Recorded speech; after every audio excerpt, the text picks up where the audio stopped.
The House of Reawakening Minds on this third day of our New Year's weekend here at the House of Reawakening Minds, and we're so excited to have our special guests all the way from Baltimore, Maryland, by way of New Orleans, Louisiana, our sister Pasty PJ Cannon. Come on, let's receive her.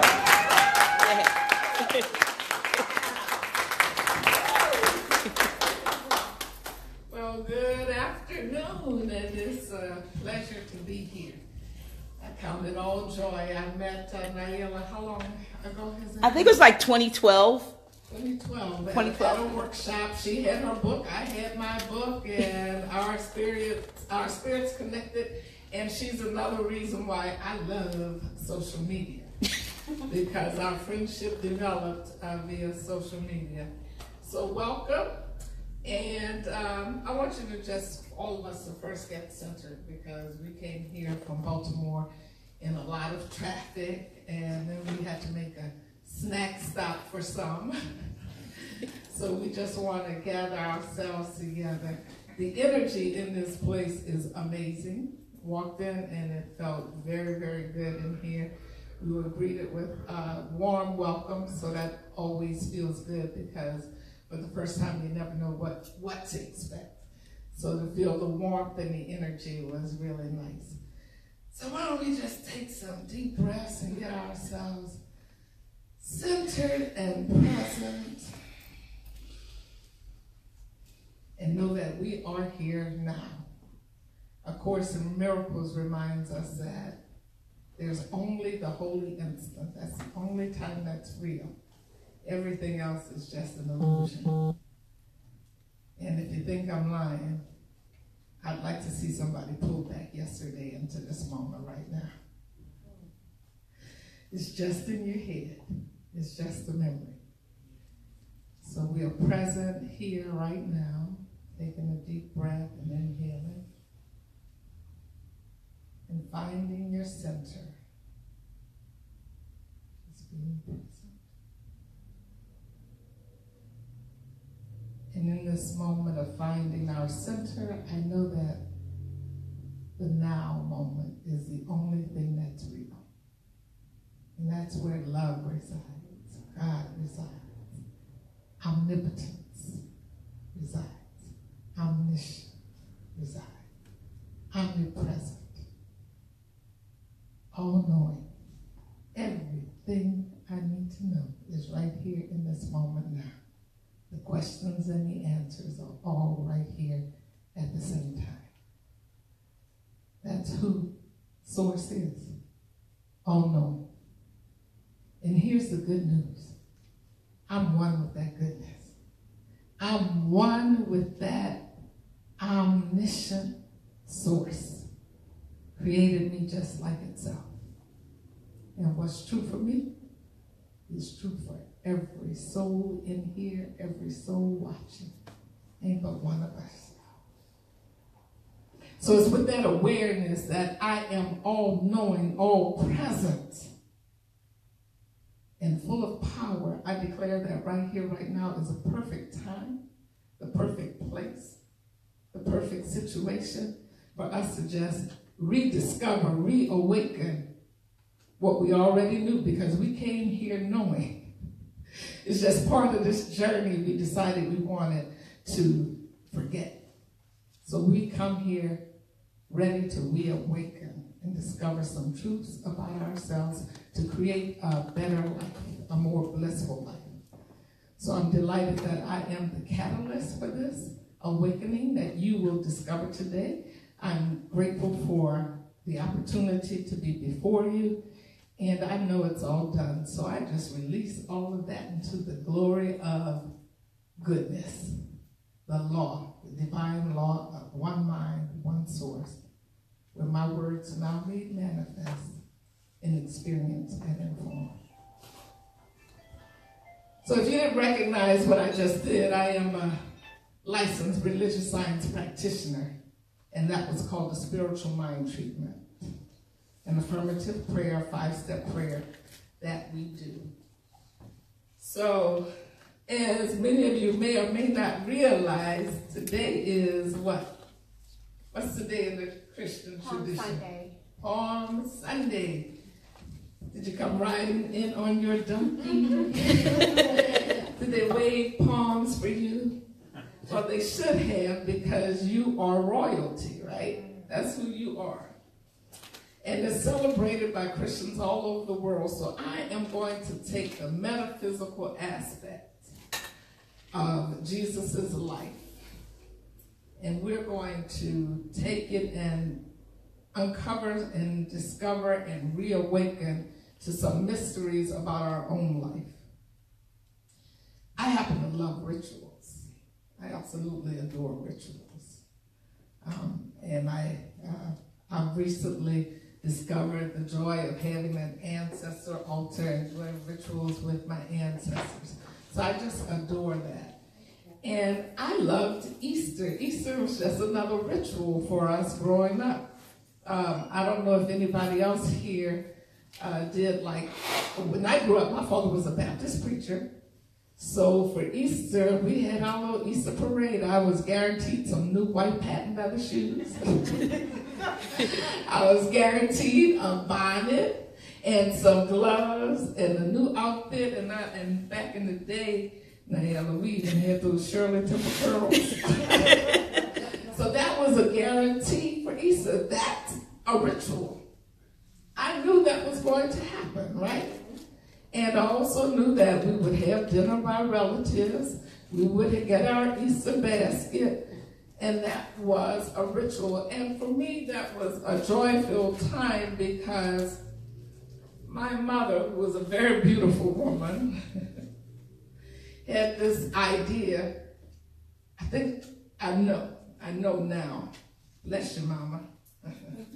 She was afraid of her sexuality. She was afraid of her feminine wiles, her beauty, and what she could possibly produce if she opened up her sensuousness.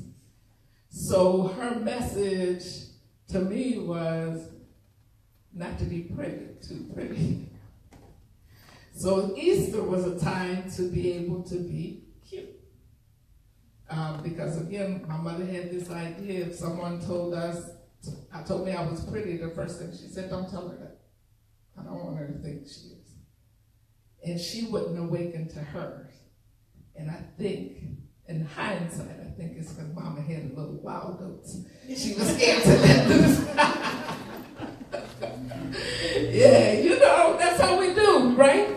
Am I lying? The preachers and the ones who hide behind that are the ones who are trying to repress something that's really within them.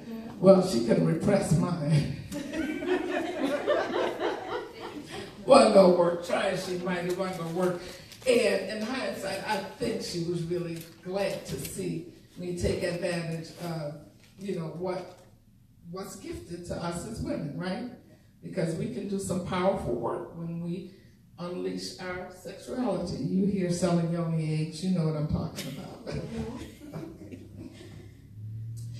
So I want to use the life of Jesus for us to look at how we can awaken to a more bliss-filled life, how we can consciously create in our lives more of what we desire.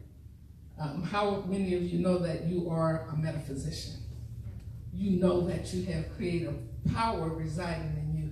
You know that your words manifest, right? You know that your thoughts manifest. So we may all be somewhat consciously aware of it, but we slip every now and again. We forget that we have this power, so we don't always use it to our best advantage, for our highest good. So we are going to take a look at Jesus' life. And, there are, as many of you know, truth is universal. The story of Jesus is universal. There are many who understand, recognize, realize, believe, or not, that there have been prophets before Jesus who led the same path, right? who there's looking in this book, the book your church doesn't want you to read. It claims that there are a number of deities that shared at least some of the same traits that we see in Jesus, drawing the strongest similarities with Krishna. Some of them had miraculous virgin births, were sons of supreme gods, were born on December 25th even, had stars point to their birthplaces, a whole gamut of what we see in Jesus. Now, it doesn't matter whether you believe the story of Jesus is right or wrong or indifferent. The fact that there are so many stories like that tells you what? There's something in it for us. Whether or not it's truth or not, there's something in that story that can help direct our lives. Right? And because I had a list of them. I mean, there are at least a dozen of them dating way before Jesus ever even thought about landing on this planet. The same story. And again, whether or not you believe it to be true doesn't matter, but the idea that it has been repeated, will be repeated, and it has such an impact on the world today, there's something in it for us to learn from. So that's what we are to do. We got to take the journey from a metaphysical standpoint and see what can we do with this life of Jesus. Because truth be told, I am the Holy Son of God. That's who I am. I am the bright and shining star. That's who I am. I am the light of the world. That's who I am. But get this. That's who you are. You and you and you and you. That's who we all are, but we have forgotten. So as we take this story, we can take a look and see what it means to us in our lives now. So I'm going to give you 4 points, and since this is a workshop, everybody has their journals. We're going to do some, we're going to go within, and we're going to uncover, take some journeys. I'm going to do a couple of visioning exercises with you. And then we're going to even go into some hypnosis, meditation kind of thing. Meditation where we're going to be swimming with some dolphins and uncovering some things about ourselves. How does that sound? Y'all ready for the ride? Yeah. Y'all ready to go? Okay. So, before I get started though, I was going to ask somebody to read this, and I got a little sidetracked. But I do want to, again, remind you that this is Palm Sunday, the celebration of victory and the acceptance of the truth. This is from Holy Week in A Course in Miracles, and I'm reading this. Let us not spend this holy week brooding on the crucifixion of God's Son, but happily in the celebration of his release. For Easter is the sign of peace, not pain. A slain Christ has no meaning. But a risen Christ becomes the symbol of the Son of God's forgiveness upon himself. The sign he looks upon himself is healed and whole. Why does the Son of God have to forgive himself? Because you've forgotten who you are. You think you're incomplete. You think you're perfect. You think you're disjointed. The week begins with palms and ends with lilies. The white and holy sign, the Son of God is innocent. Let no dark signs of crucifixion intervene between the journey and its purpose, between the acceptance of the truth and its expression. So this week, many, are celebrating eternal life, not death. It ain't about death. And we honor the perfect purity of the Son of God and not his sins. What's a sin? Off the mark. You just forgot. Offer each other the gift of lilies, not the crown of thorns, the gift of love and not the gift of fear. You stand beside each other, thorns in one hand and lilies in the other, uncertain which to give.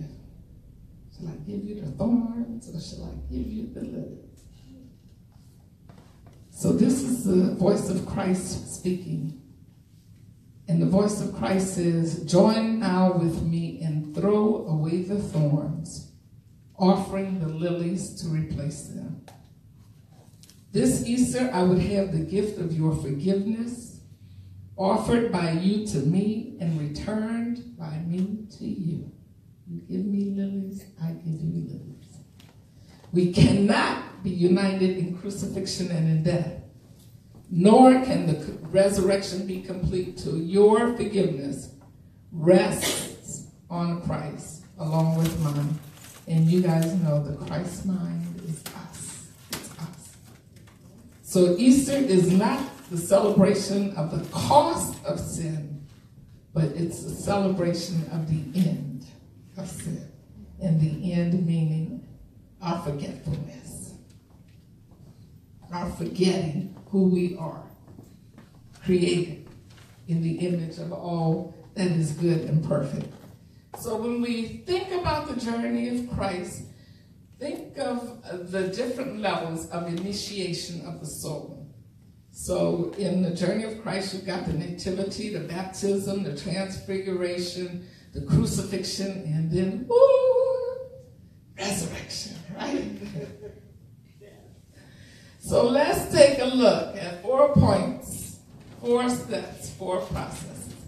The first thing about Christ, as we know him, Jesus the Christ, is that he was committed. Commit. Make a commitment. Commit. Jesus was committed to living, and he was committed to healing. The reason Jesus' healing ministry was so powerful was because he knew his brothers, his sisters, were all one with God.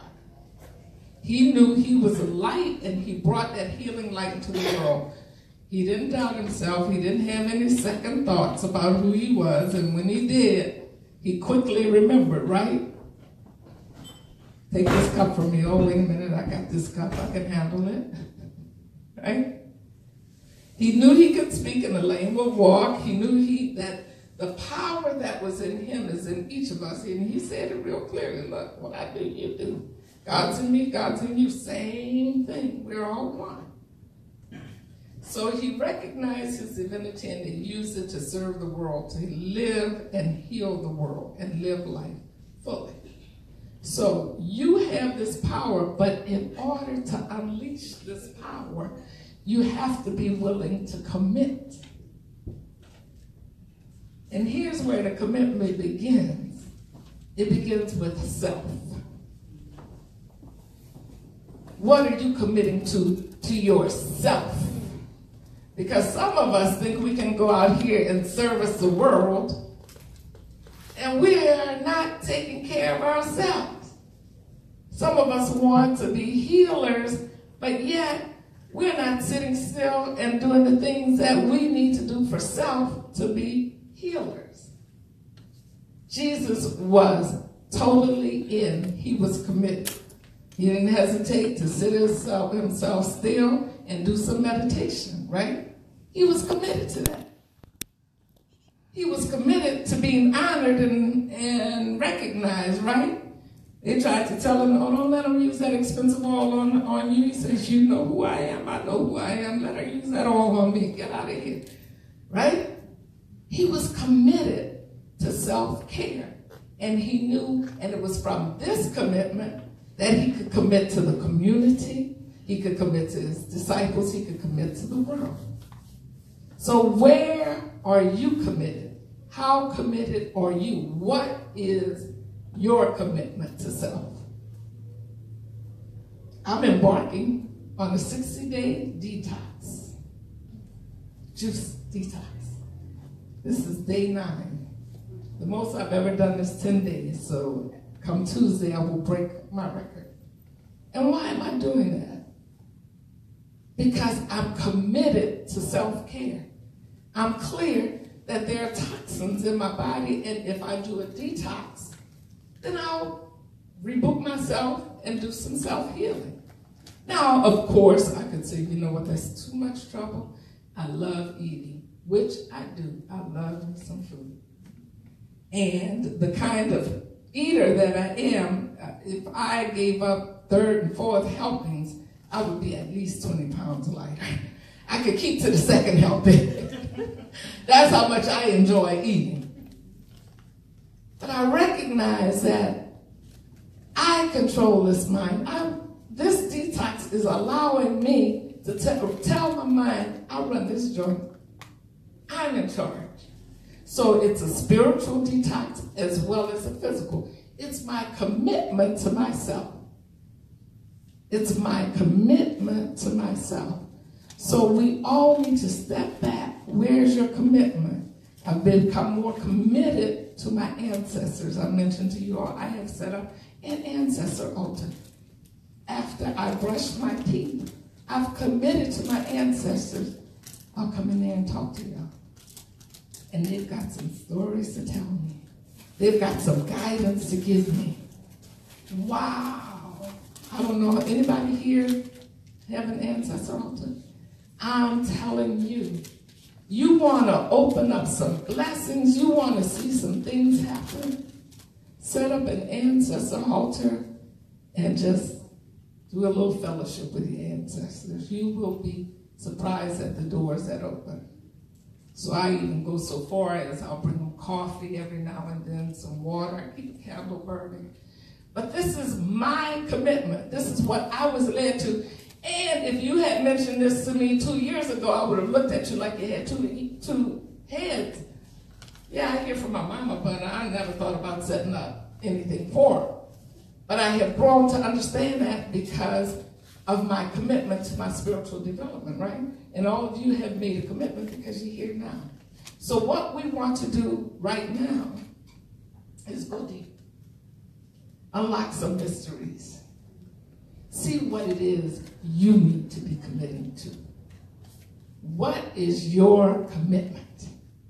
What needs to be your commitment? And I rarely use the word need, so I'm going to change it. I'm going to say, what would your life be like? How would it impact your life to create what you desire for yourself, your family, your community, and the world if you went within and listened to what you need to be committed to?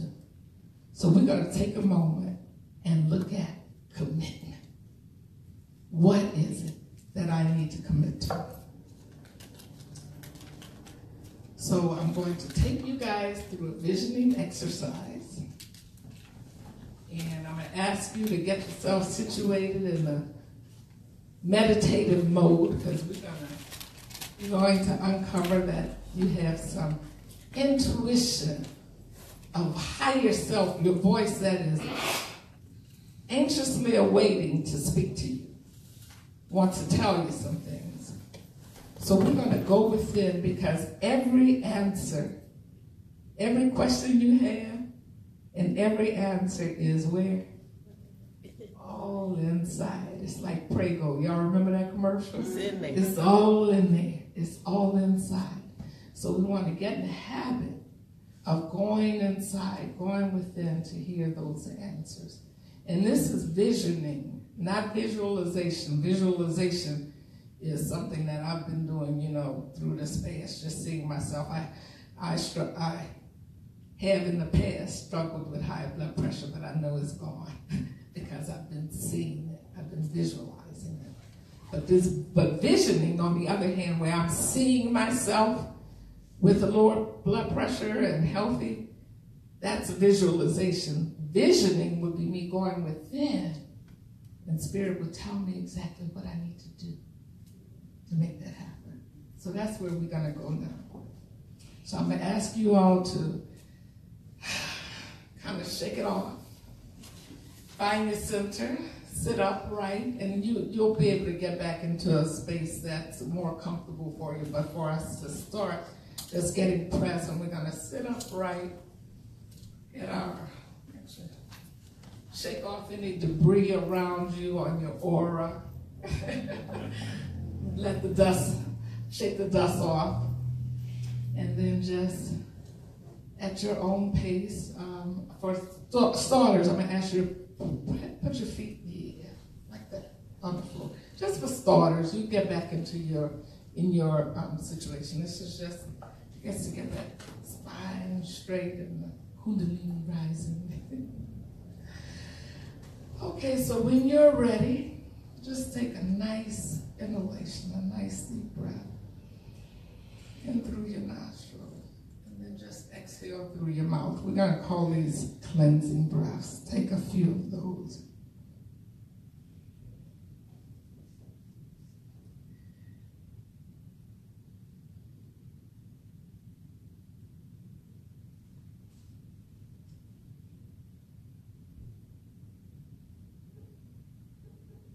In that space of quietness, you probably found some peace that you didn't know was there, just in that moment.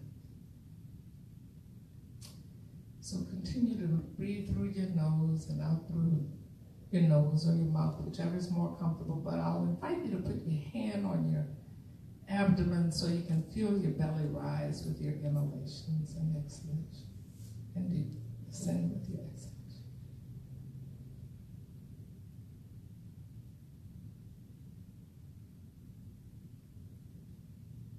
And as you are finding your center, I'm inviting you to recognize that place within that has all the answers, that already knows. And a good place to start is at your belly button, right at that solar plexus. That's your power.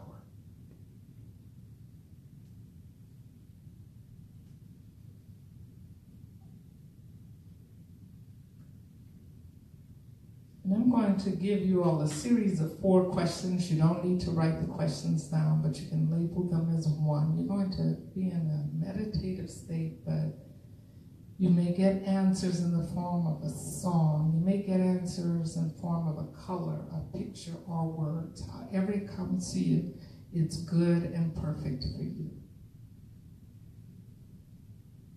So as you continue to just find your center, I'm declaring that all answers are right here available to us now.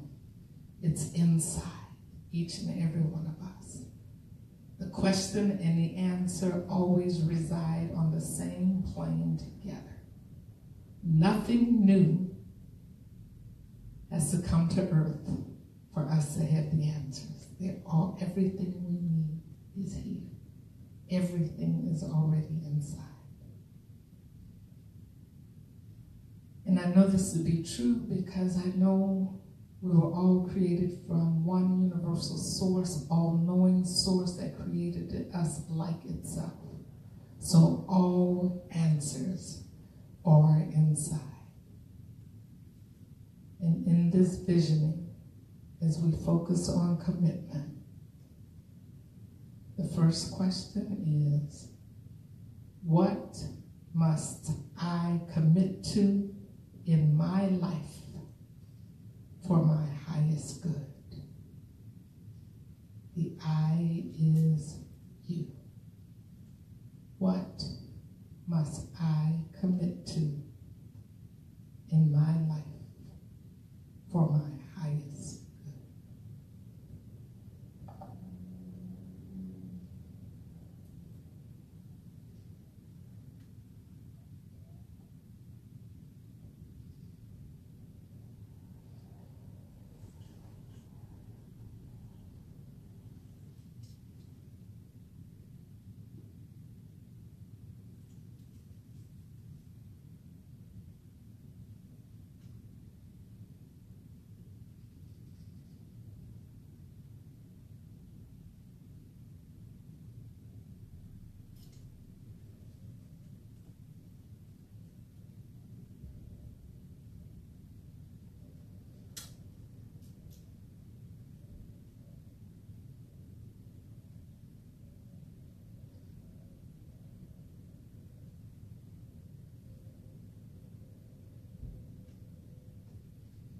answer is coming to you. It has come to you in a thought, a word, a picture, a color, a song.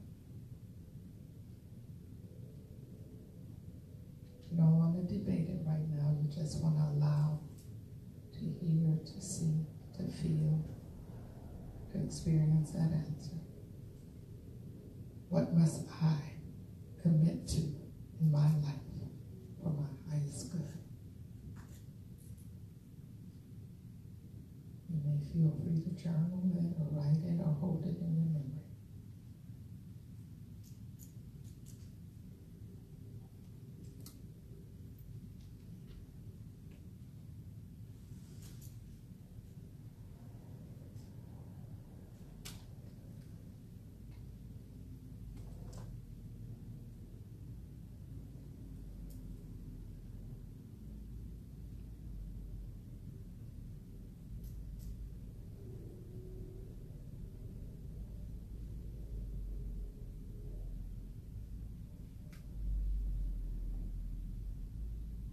What must I become to be more committed?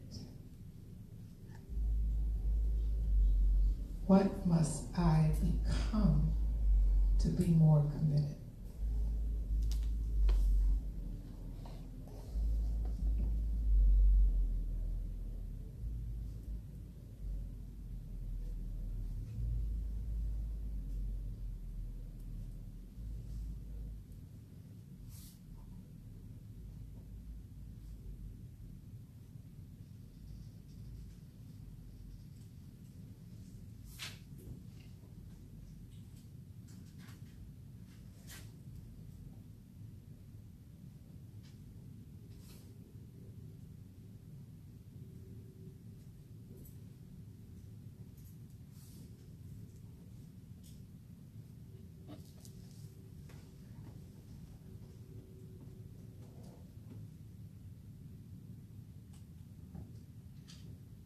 What would Spirit have me release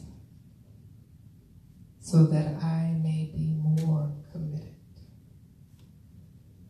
What must I release so that I may be more committed?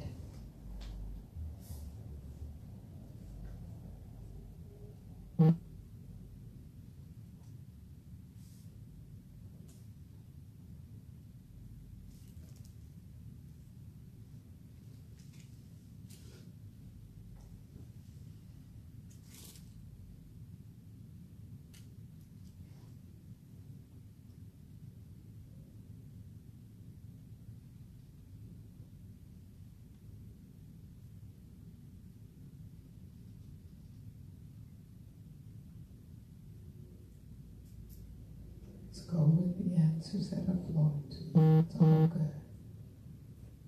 Your higher self is present.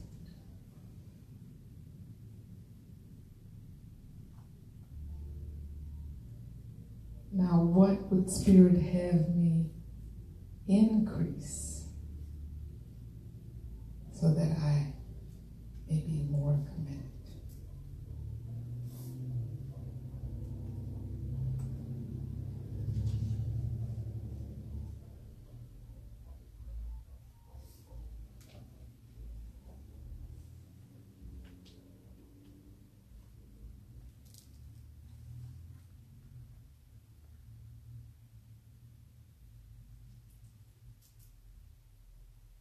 What would Spirit have me increase?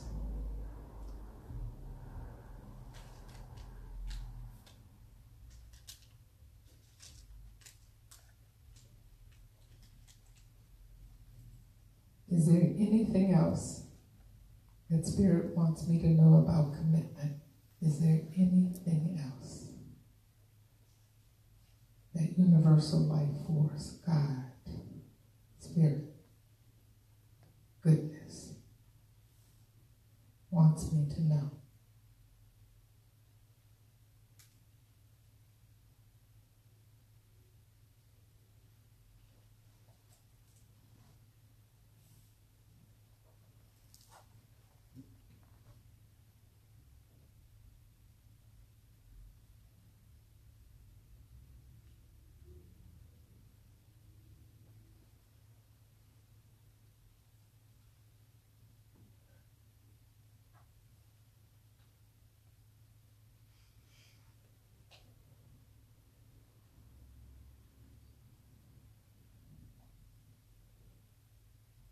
grateful because I know that our higher selves are present. I know your higher self is present. I know the answers have been given, and I know that they are clear and divine and goodness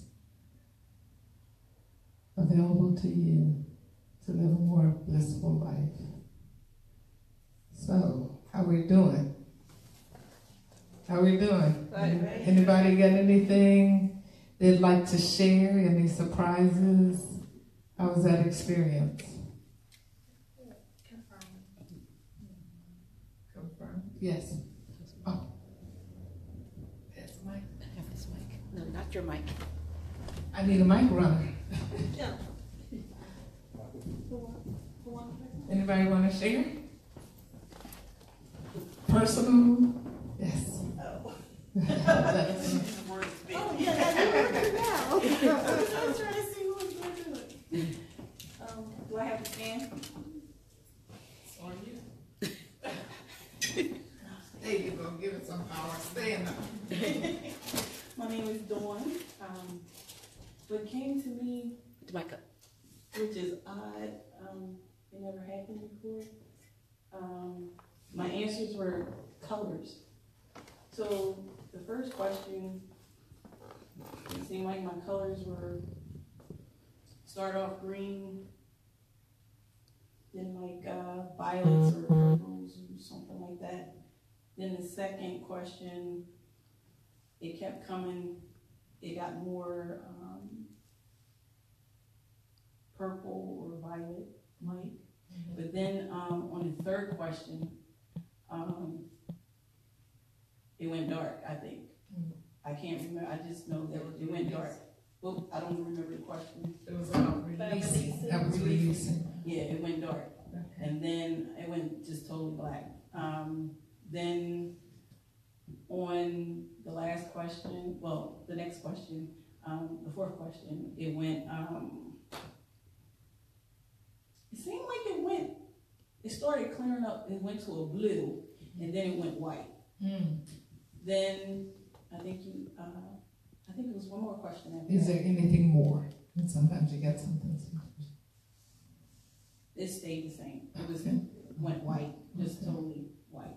Okay, good. So did you write those colors down? You might keep No, them in your I'm gonna do that memory. now. Yeah, because there's something, and that's interesting that at the release it went dark. Yeah, it went dark. Yeah, those colors have some significance. We have some significance. Anyone else want to share?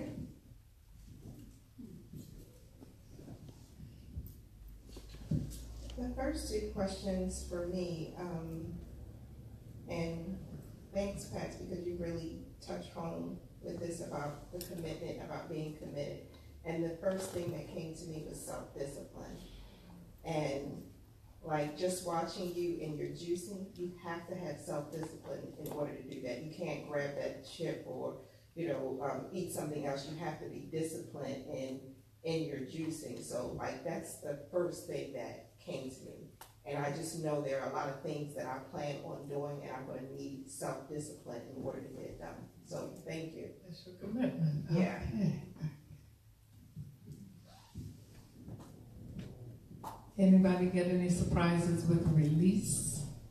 Anything they have to give up? I would just say for myself, it was more so confirmation. Okay. My colors started off as purple. It's like a burst of Royalty, that's royalty, right? And then the third question about releasing, if everything was went black. Wow. You guys on the same energy. Right. Right. And, well, and then it just told me to release the past. Release the past. Yeah, release the past. I like that. And focus. And trust the process. Trust the process. Yeah. Committing to the process, trusting the process. Yeah, trust the process. Yeah, when I hear that purple, I really think of royalty. So maybe there's a message for you to commit to the idea that you are royal, that you are divine, you are special, right? And purple royalty, right?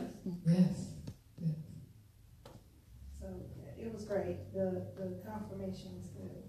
Good. It just kept saying, in the end, it just kept saying, trust the process, Trust the process, process. trust the process. I don't know what the process. They didn't tell me what the process.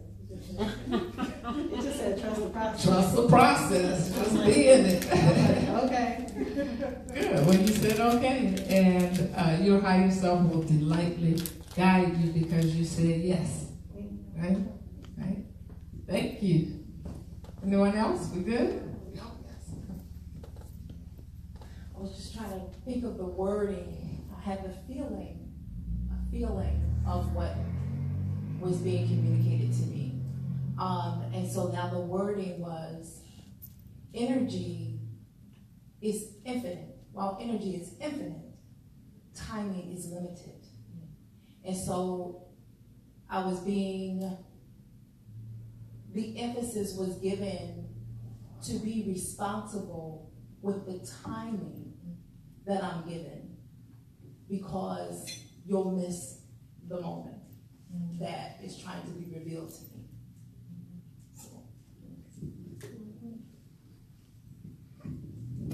Thank you. Okay. So thank you, all of you, for sharing. Thank you for sharing, because I know sometimes it can be very personal. It's like, I'm not letting anybody in on this. So thank you for sharing. So we've got commitment. We recognize that's the first step on this journey, is to commit. So you've got your answers there. Now the second one is one of my favorites in the way I like to think I live my life. And that's celebrate. Celebrate, celebrate. Don't let anybody pull the wool over your eyes. Celebration is a huge spiritual practice. And look at this. Recognize my royalty. That color purple. Recognize who you are.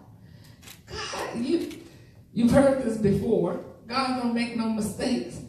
And I'm going to share something with you guys that's my belief, that we all chose to come here in this body at this time, in this place, in these predicaments. We could have chosen to do something else, but for some reason, we wanted to come here, experience this journey, and see how it would feel to think we're separate from God, separate from each other. So that's a part of what this whole journey is about for us. So while you're here, why not make the most of it and celebrate? Have a good time on this ride, huh? Have yourself a delightful time on this ride. You know, often people have issues with preachers and ministers living the good life. You know, like a preacher shouldn't have a jet plane. Why the hell not? Jesus rode in on a donkey. You know what a donkey is like? It's like coming in on your personal jet plane. They're waving palms at him. Yeah, he was all of that. So when you have an issue with someone else being all of that, guess who you really have an issue with? You're mad at yourself. You have an issue with you being all of that. And see, Jesus had no doubt who he was.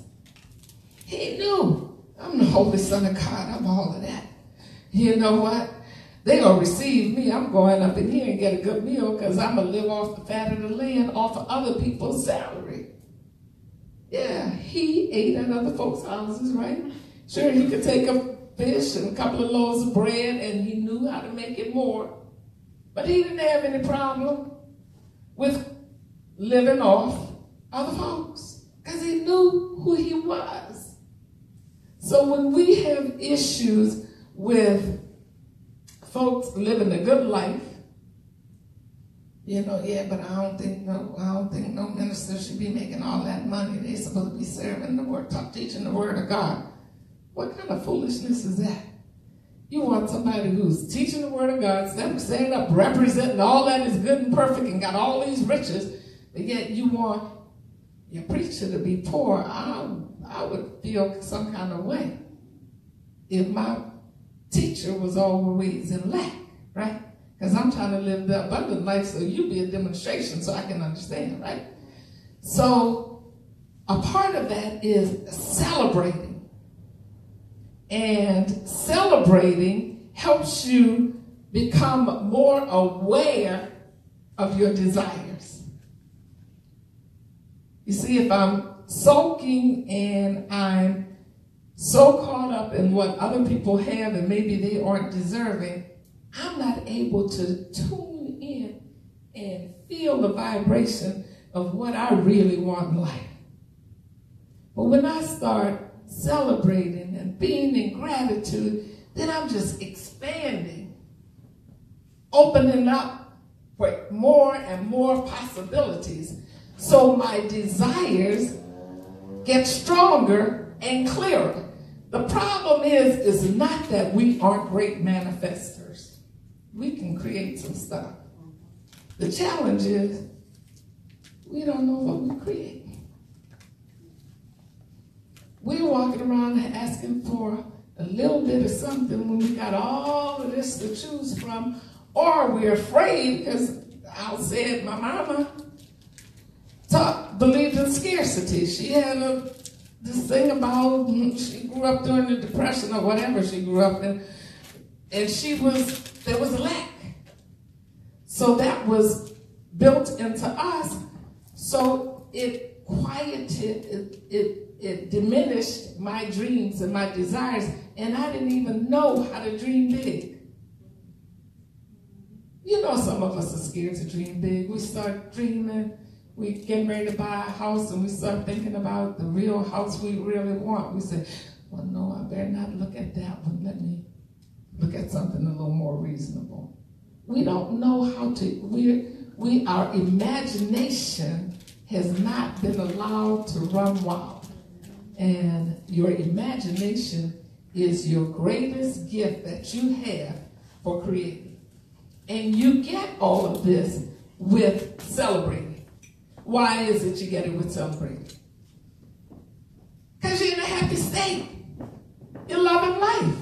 You're excited. And if you believe anything about the law of attraction, the happier you are, what?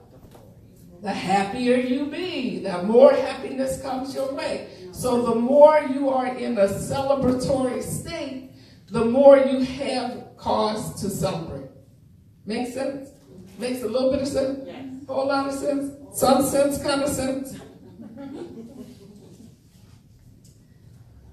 And for particular, now my ministry is generally to women, so you brothers, y'all go along with me because you feed off of what we give. For women, we have unfortunately been taught to kind of quench even our sensuousness, our desires. Brothers, y'all don't know this, but we like sex more than y'all. And that's where the creative powers are.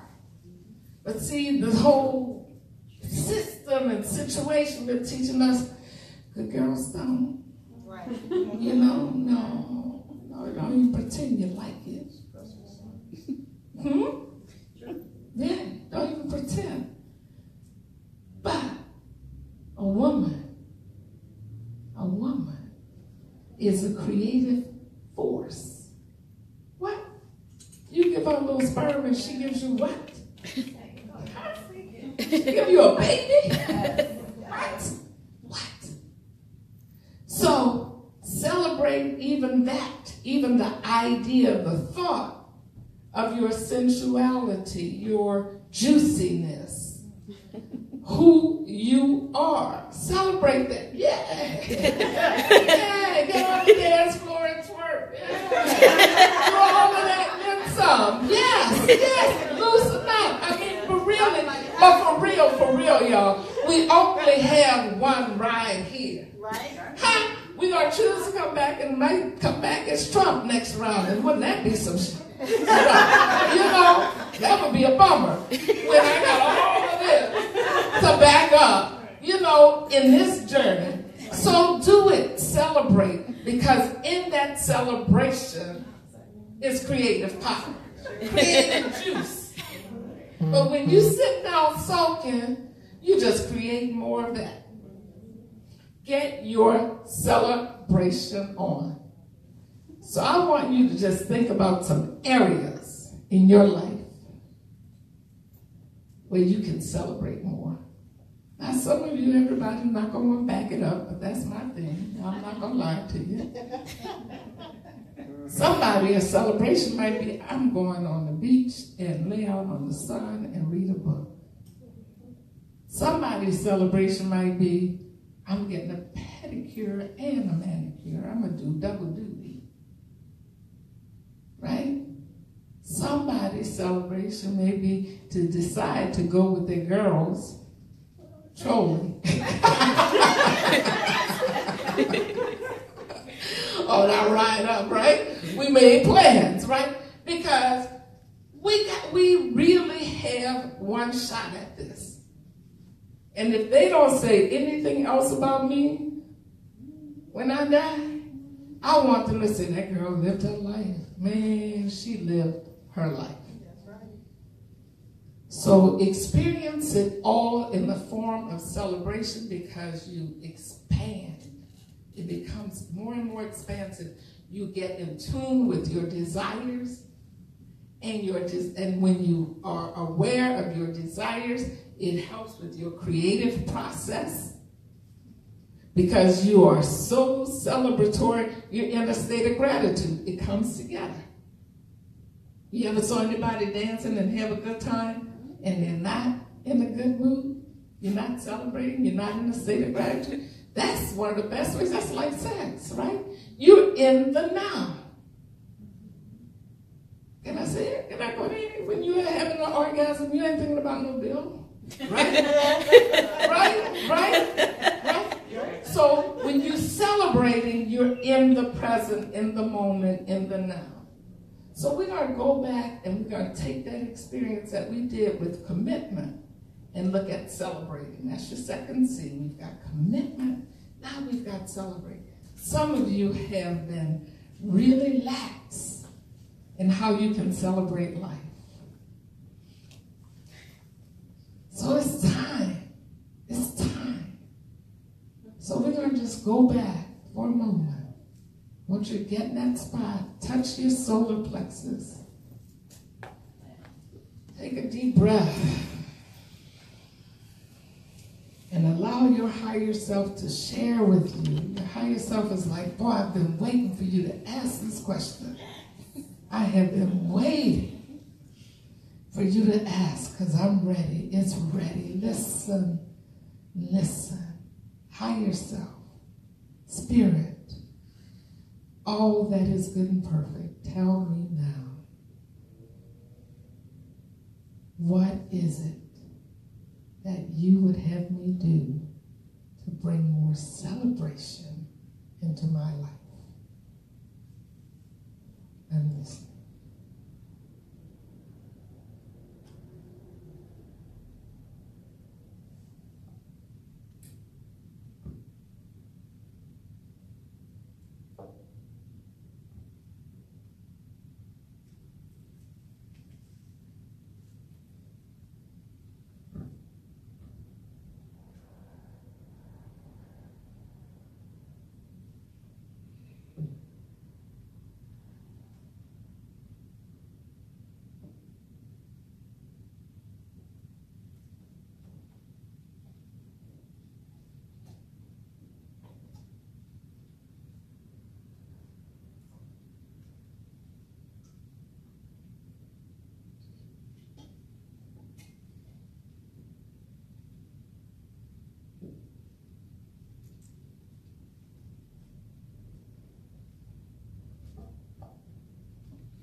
What must I become to have more celebration in my life?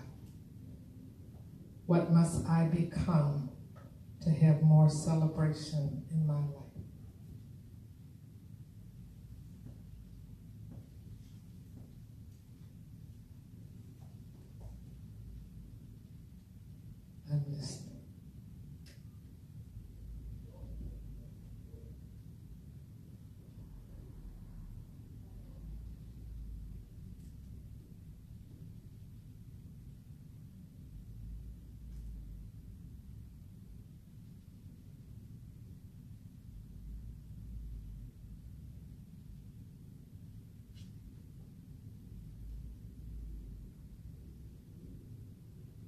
What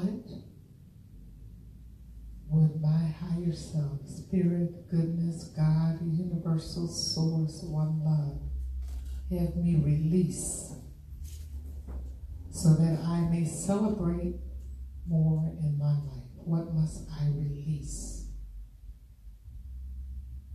to have more celebration in my life?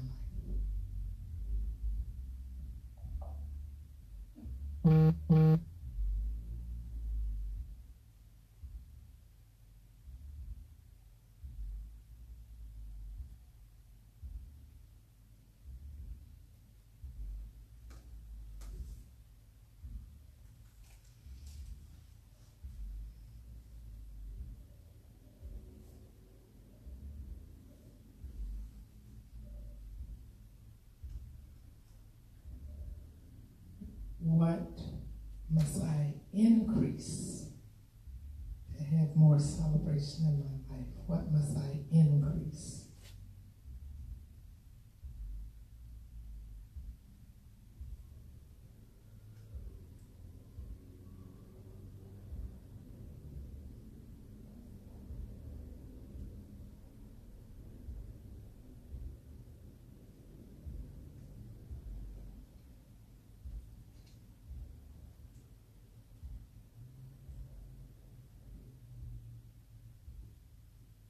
Is there anything else that my higher self wants me to know?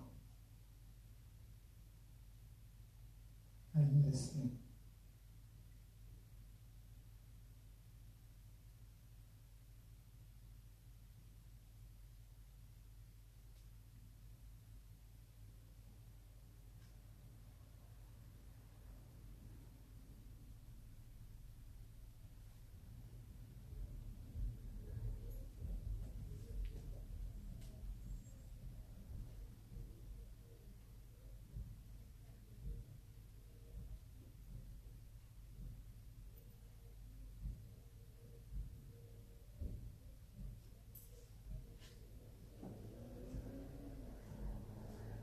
So how we doing?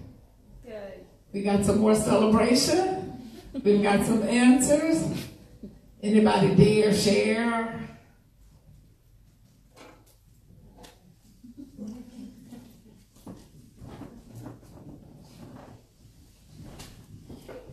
Okay. The first question, can you repeat it? That is, what must I do? What is spirit for me to bring? What must I do to bring more celebration in my life?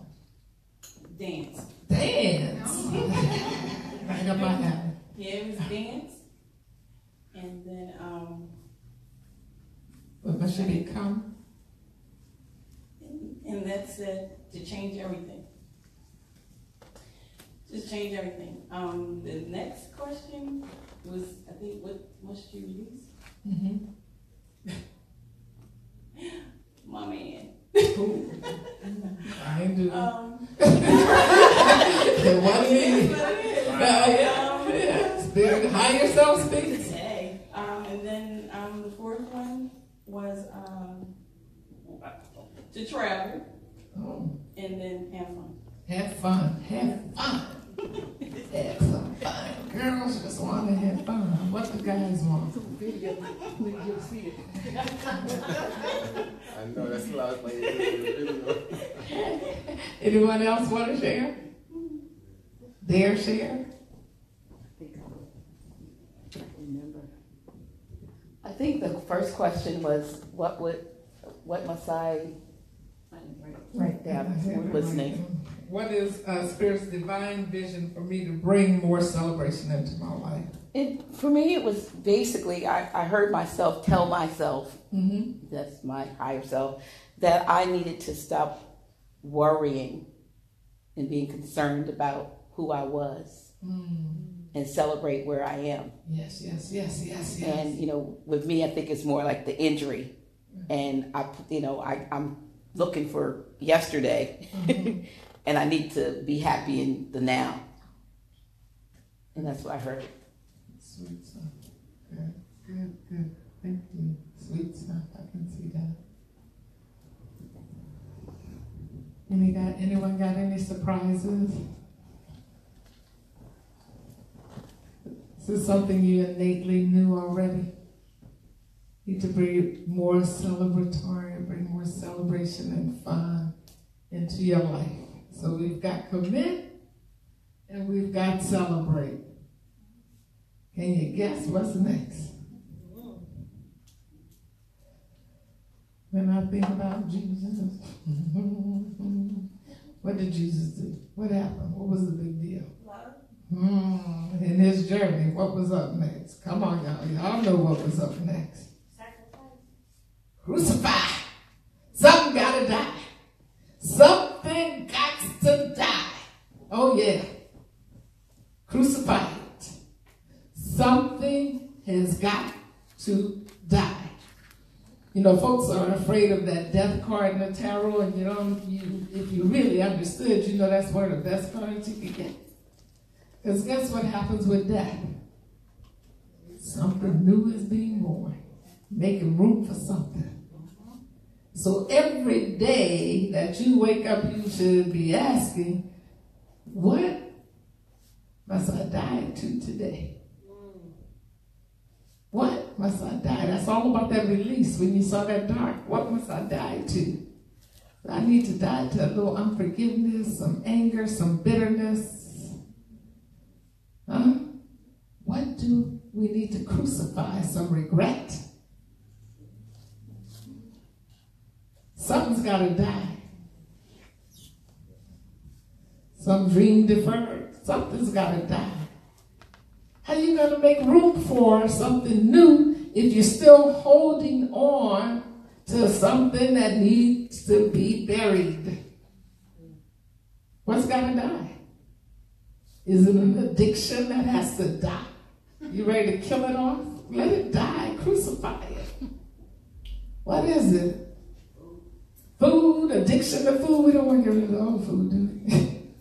An addiction to food, overeating, huh?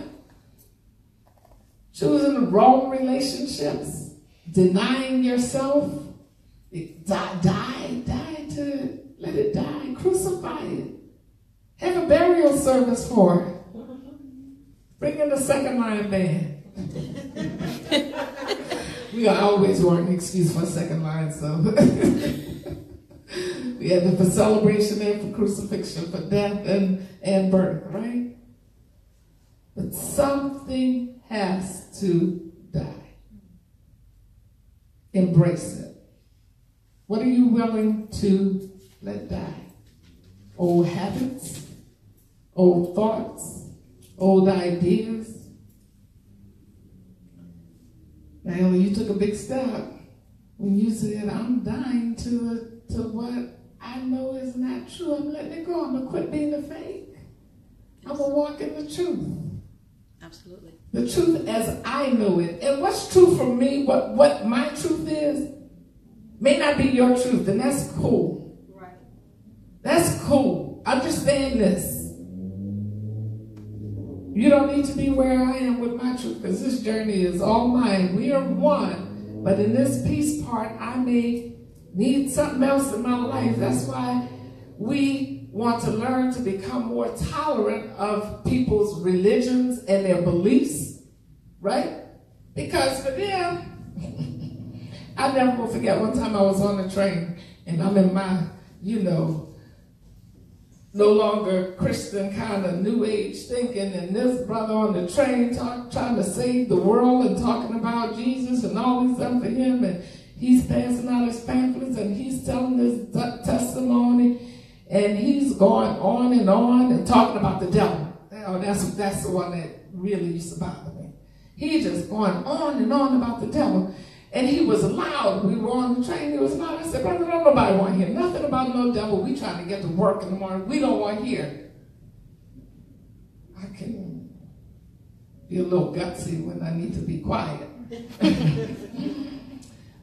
But he turned around and told me, don't tell me nothing. There's nothing about the devil. I done been in jail, I have been homeless, I have been raped, and I have raped. And he started with his litany. I have seen murders, and I have murdered. I mean, he just went his litany, and he said, it might not be a devil. You can't tell me there's no devil when I have seen the devil face to face. And I said, let me shut my mouth. Because that brother's litany was not mine. You know, his experience was not mine, and he may have needed, it wasn't for me to call, to be able to see that devil, identify that as a devil, so that he could push through it. And who in the heck am I to say, no, you got to go through the journey I've gone through. I'm a Course in Miracles teacher, and I don't believe in it. That wasn't for him right there. So embrace your higher self has your particular message. Sure, there's this thing called race consciousness. You're influenced by your parents, by your teachers, by your peers, by the media. Your higher self still, in all that noise, has a message for you. And you may have to extrapolate from that noise for it to make sense to you. So it's not my call to say, oh, but you got to think like me. You got to walk the path I walk. That's not it. So for me, crucifying, I really had to crucify that judgment. And what's so funny is I was thinking I was crucifying the judgment, and guess what I was doing? Judging harder. Or if they only thought more positive, they would have more positive things happen in their life. They're around here judging people. If they would stop judging people, they would have more good things happen to them. What the heck was I doing? Yeah. And then when I learned to keep my mouth quiet, it was all in my mind, still doing that judgment. But the greater release is coming to me, the greater healing is coming to me, as I'm learning to let people be where they are, as they are, and allow them to experience their journey. Now, this doesn't mean, because you know you're friends with me on Facebook, this doesn't mean I'm not going to propagate and promote what I believe. It doesn't mean that I'm not going to stop that. But I'm not going to force feed you. Yeah, I'm vegan, and I'm going to tell you all the good news about vegan.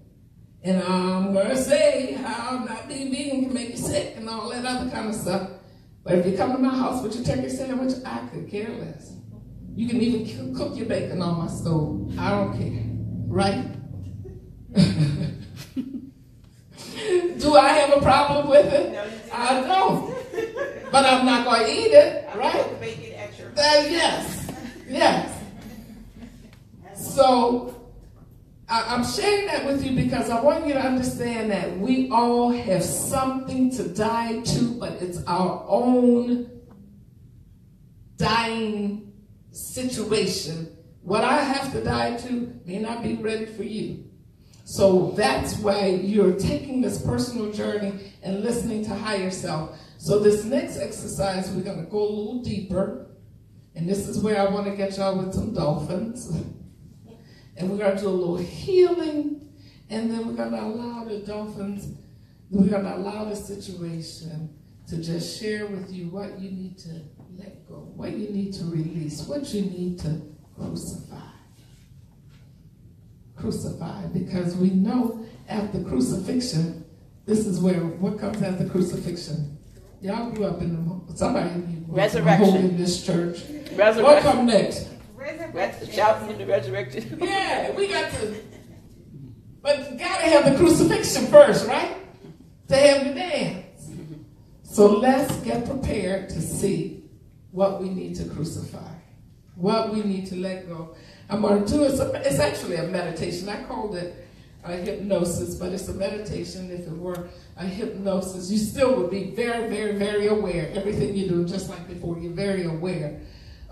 It's just that the verbiage is a little different.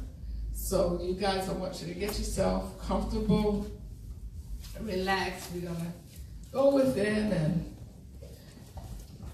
see what it is we need to crucify. Did I tell you already? I'm reading this messages from the Master Brian Weiss, tapping into the power of love.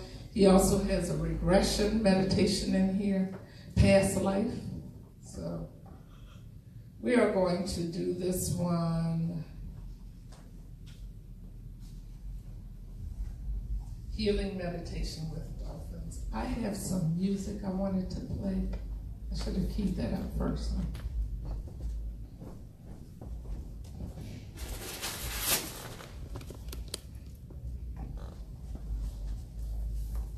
Y'all doing okay? Yes. Any questions, any comments?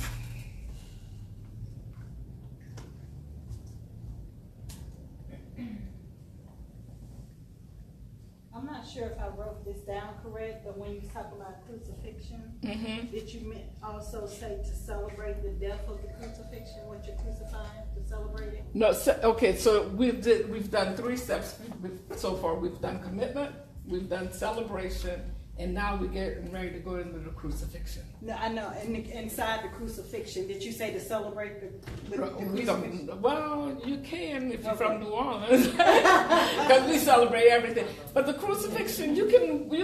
There's weeping and mourning. You bet. Huh? Whole lot of weeping and mourning.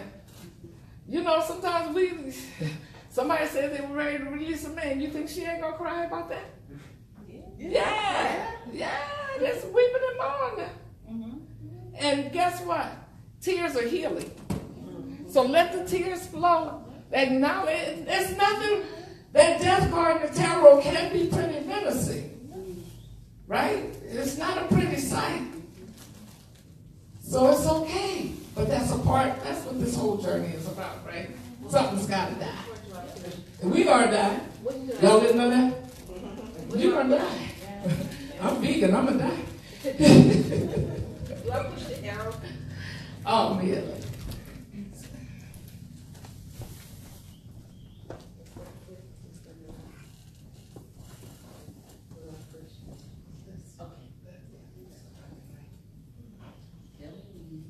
You can start it now. Anything else? Y'all ready for this? Make it go a little lower.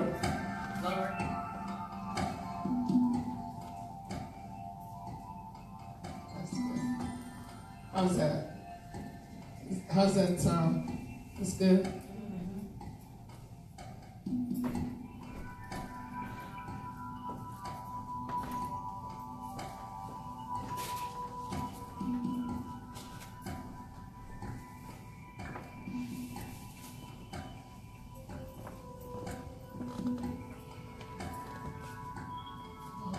Comfortable. Make sure you're very comfortable. Very, very comfortable. Real comfortable.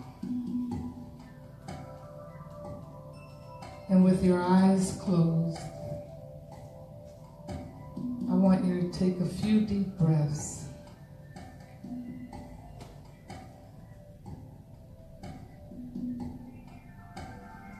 Imagine that you can breathe out the tensions and stresses in your body. Imagine that you can breathe in the beautiful energy all around you. Let each breath take you deeper and deeper into a beautiful state of relaxation.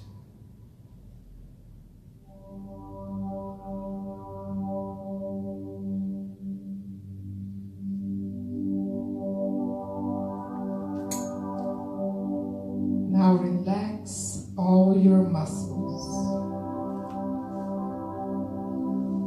Relax the muscles of your face and jaw.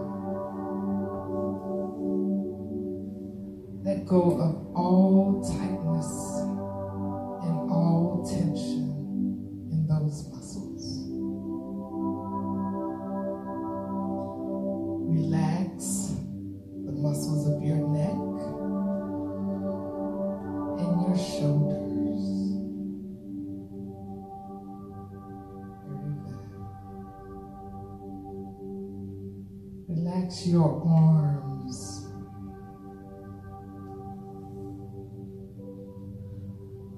completely relax the muscles of your back, both the upper back and the lower back.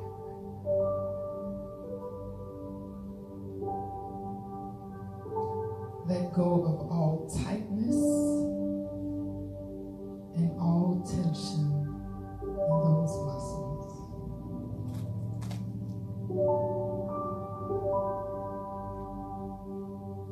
Relax the muscles of your stomach and abdomen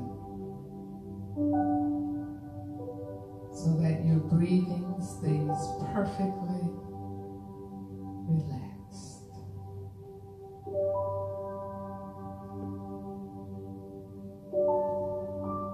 Relax completely the muscles of your legs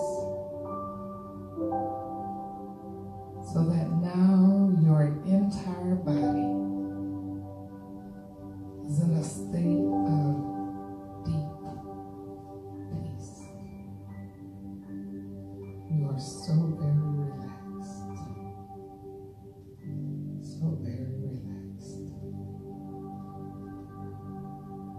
Let any outside noises or distractions only deepen your level even more.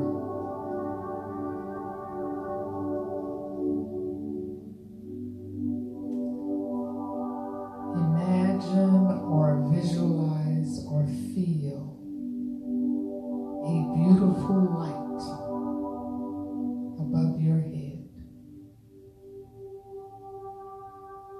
You can choose the color or colors.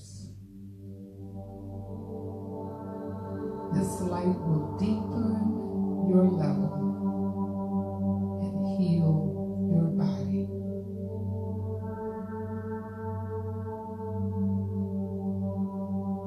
Let the light flow into your body through the top of your head. It illuminates the brain and spinal cord, healing those tissues and deepening your level even more.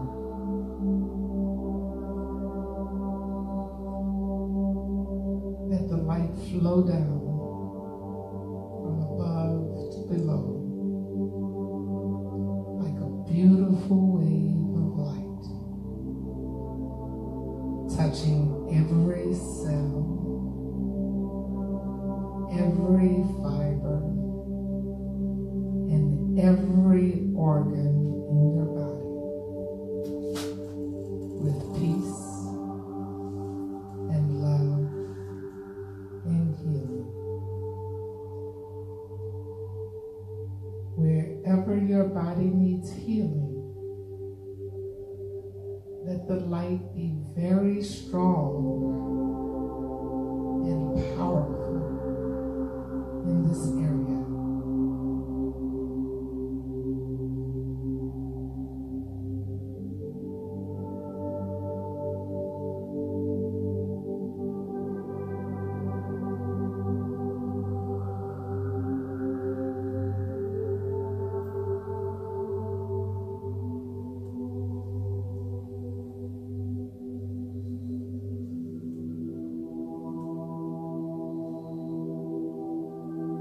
Let the rest of the light flow all the way to your feet so that your body is now filled with this beautiful light.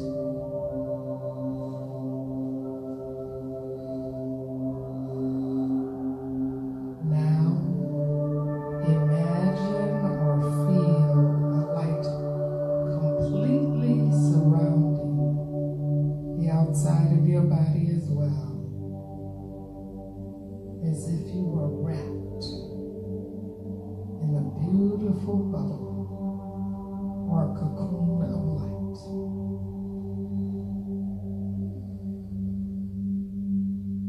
This protects you, heals your skin, and deepens your level even more.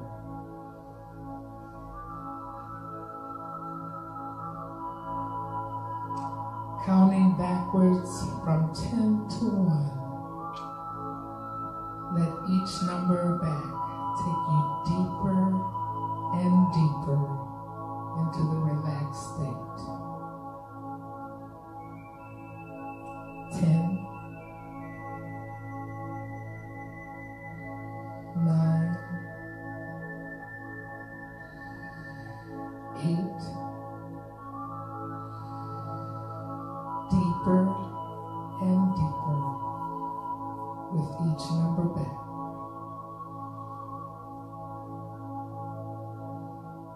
7,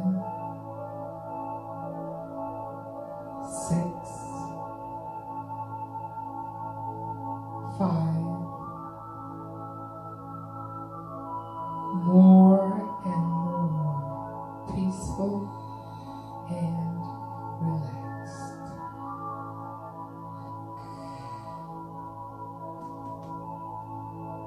4, 3,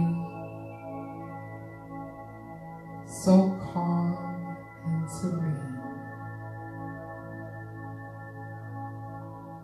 2, nearly there. 1, good. In this wonderful state of peace and tranquility, imagine yourself walking down a beautiful staircase. Down, down, deeper and deeper, down, down. Each step down, deepening your level even more.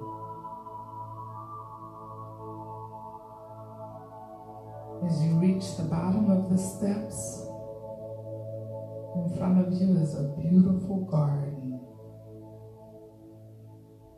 A garden of peace and beauty and safety. A sanctuary.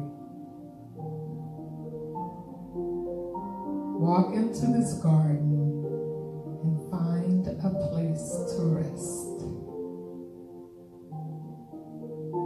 Your body, still filled by the light and surrounded by the light, continues to heal and to recuperate.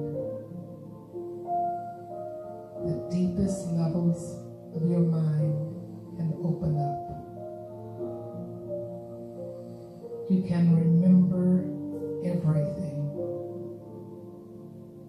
You can experience all levels of your multi-dimensional self. You are far greater than your body or your brain. If you are ever uncomfortable with any memory or any feeling or any experience during this meditation, just float above it and watch from a distance as if you were watching a movie.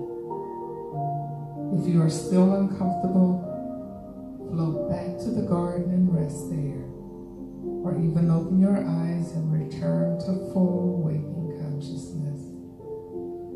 If you are not uncomfortable, stay with the images and the feelings. You are always in control. Now, float above your body in the garden and travel to a beautiful and ancient island surrounded by blue and turquoise waters. This is an island of healing. You can walk on the beautiful beach, Feel the warmth of the sun. Feel the gentle breeze. Embedded in the floor of the sea, a short distance out from the beach, are some large and powerful crystals.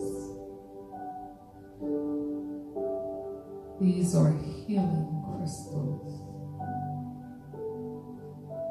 The crystals impart a healing energy to the water.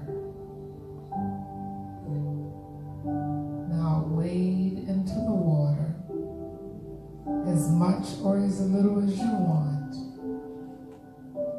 You can feel the tingling, healing energy in the water. The energy transmitted from the crystals to the water is now absorbed by your skin and body.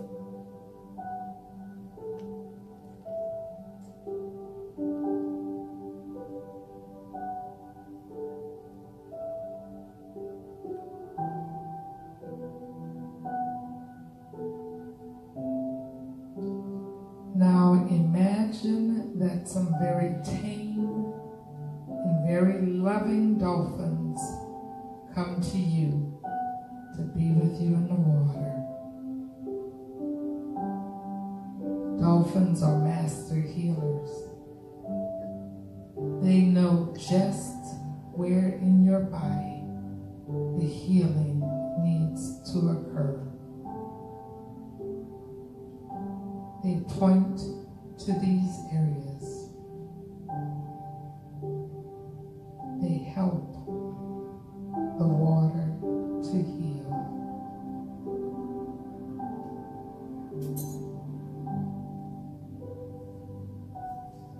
They begin telling you telepathically what you need to release. The warm, soothing water is healing you as the dolphins tell you what to release. You're speaking telepathically. Listen intently, as their words will help you in your healing.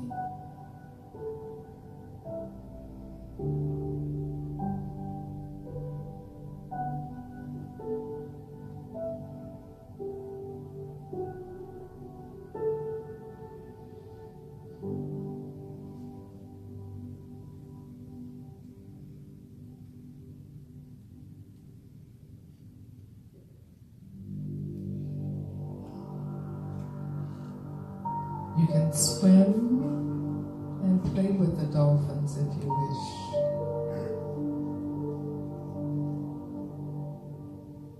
Now it is time to leave the water, so you say goodbye for now.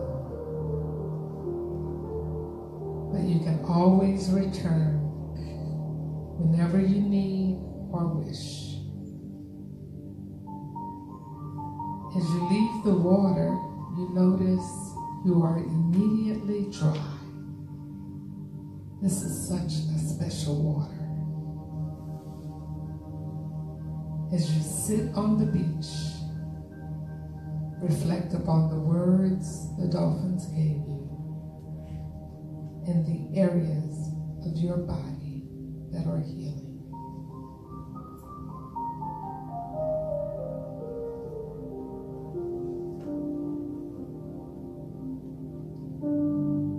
Use your imagination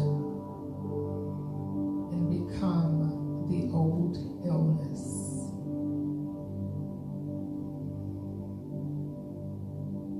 How do you affect this person whose body you are in?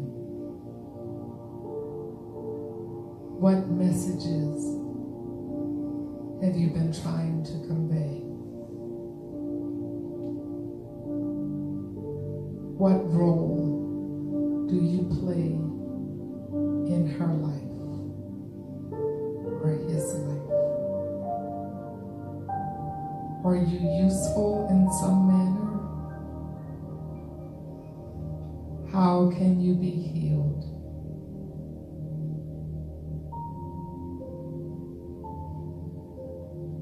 Now switch roles and become yourself again. Imagine your life as you have released those things the dolphins told you to release. And imagine your life without illness.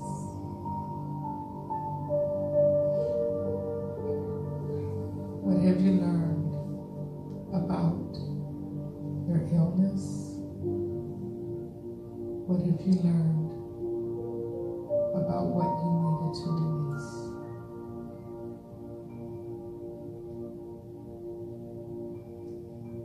Visualize and feel the lightness in your body as you are whole, again, healed, filled with light.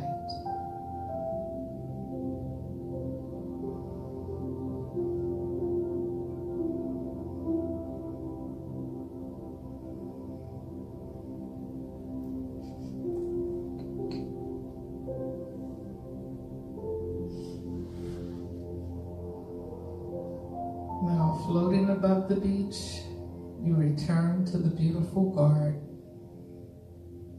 Your body in the garden has been filled with a beautiful light. It has been healing. It has been refreshing. Now it is time to return to full consciousness.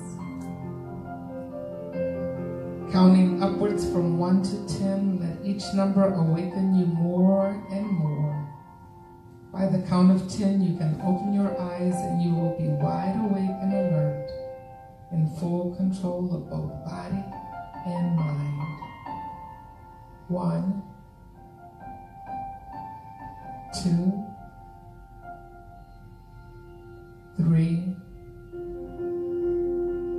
more and more awake and alert. 4, 5, 6, more awake, feeling great. 7, 8, nearly awake now. 9, 10. Open your eyes, you are awake and alert. Take your time, stretch, and come all the way back.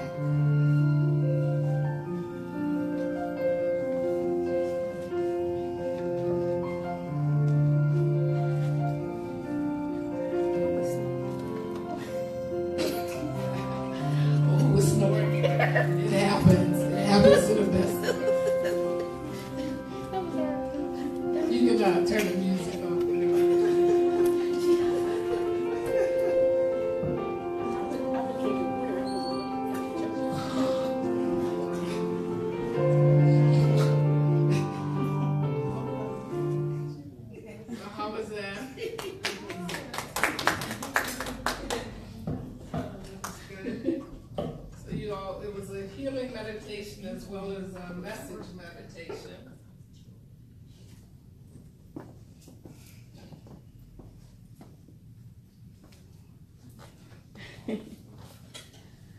Well,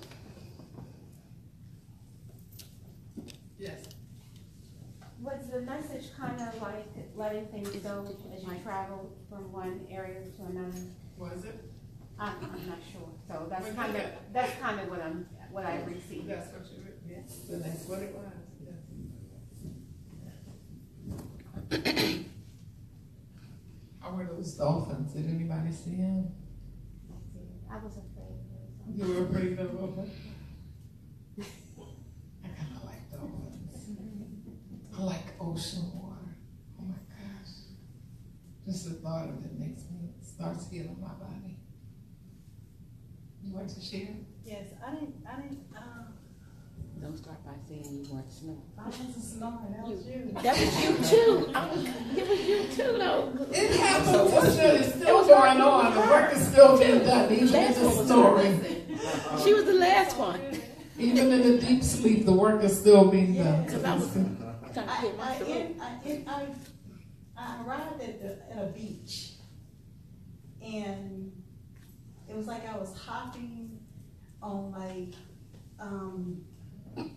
like stones on the beach, like towards the sun. But I didn't see any dolphins or anything. I just kept hopping like I was going somewhere across the water. Maybe you became a dolphin. Did anyone get any messages?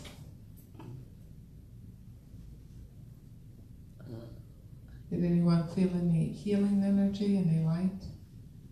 Just relax. Relax. Okay, good. Yeah, so the work is still being done. So, okay, so we've looked at commitment, we've looked at celebrating, and we've looked at crucifying. In your commitment, you were given some things to release. So you should be aware of what needs to be released there, and also in celebration. And those messages may come to you later from the dolphins. So the next thing that after we've crucified, now it's time for us to resurrect or create, right? And you know we are always creating. That's something I want to give to you guys. Oh, I had it up here. We are always creating. But now, following this process, we want to become even more conscious creators, right? You know that your words have energy, your thoughts have energy, and you're constantly creating. I know if you're in this ministry, you understand universal laws and spiritual principles. I'm going to share with you something I did with my honey man, my sweet love, my Mr. T. We did an experiment with apples. You guys know of Dr. Mojo, what he did with the motor, what he did with the water? Well, in order to do that experiment, you need some powerful, not binoculars, microscopes, right? So I had heard of this experiment done with apples, and I said, well, this is one easily duplicated. So what we did was we took one apple and we cut it in half, and then we cut it in fours. And we had 2 mason jars like this. And we put half of the apple in one jar and the other half in another jar. And then we put some sweet, loving words in pink on one jar, like love and joy and happy. And T even had me put sexy. I guess he wanted me to be more sexy, I don't know. But just put a bunch of abundance and all kind of sweet words on there. Then the other jar, we put the half of the apple in, and we wrote words like ugly, stupid, go to hell, I hate you. And we were just mean. So for 11 days, and I don't know why we did 11 days, it just happened to be 11 days, we come up to this one jar and say, oh, I love you, baby. You're so sweet. Oh, I just love and adore you. We just pass by and talk so sweet to that jar. And in this other jar, just so stupid. Look, we're going to put you over here on the counter where the garbage is because we don't even like you. And called this stupid. My grandson was like, why are y'all talking mean to that jar? Why do you have go to hell on it? So we had to shift our energy, right? But then we come back, but you know I love you. You're my favorite. And we did this for 11 days. And I have photos to show you. And when we opened the jars after 11 days, I got the pictures. That beautiful jar that we spoke sweet to looked like light had been shining like it was a ray of light. The jar with the ugly apple that we told was disgusting and stupid and I hate you and you need to go to hell and die somewhere was shriveled up and brown and ugly. powerful your words are, your energy is. We ain't call on the name of Jesus. We ain't say any prayers. We just use our words and our energy. And that's what came about. That's the kind of power you have. I had no idea how it would turn out. I really didn't. But I kid you not, when that jar with the pink, with the beautiful words on it, when it was open, it looked like light was shining. And I'll pass it around and show you guys a picture so you can see how impactful your words and your energy. So now that you know that, I mean, I know you guys are metaphysicians, you've experienced it. Now that you hear it, will you be a little more careful in how you talk to your children, your nieces and your nephews, and your grandchildren, and your lover, and even a bus driver? Because think about it. Some of them don't deserve it, but you know what? Imagine you guys who do public transportation. She's a bus driver. Oh, so yeah. And I can imagine all the energy that's coming at you all day long. Because you can see some craziness on public transportation. So imagine if instead somebody just came up to you and just blessed you with some sweet words. How that would help shift. You know? So this work, this stuff we're doing is serious. You are a creative force. Don't get it twisted. It's not fluff. We're not making this stuff up. So, I've been juicing. Y'all know I've been juicing. How many times I told you that?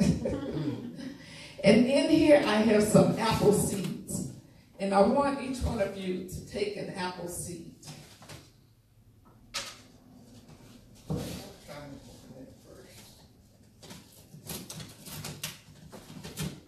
Just grab a seed and pass it along. And let's see, do I have any? Yeah. Okay. Before we start with the apple seed, I want you guys to tell me, let's talk about the attributes of an apple. The attributes of it, or the ashe. I've learned the ashe, the power, the oomph of an apple. Tell me something about an apple. What do you know? It's sweet. It's juicy. What else? Red. It's red. It can be red, it can be green. Yellow. It can be golden. Bitter. Can be bitter. Sour. Bitter. It can be sour. Yeah. Yes. Sure can. Crunchy. Crunchy. Let's see. Shiny. Shiny. I'm good. Are you gonna take one from there?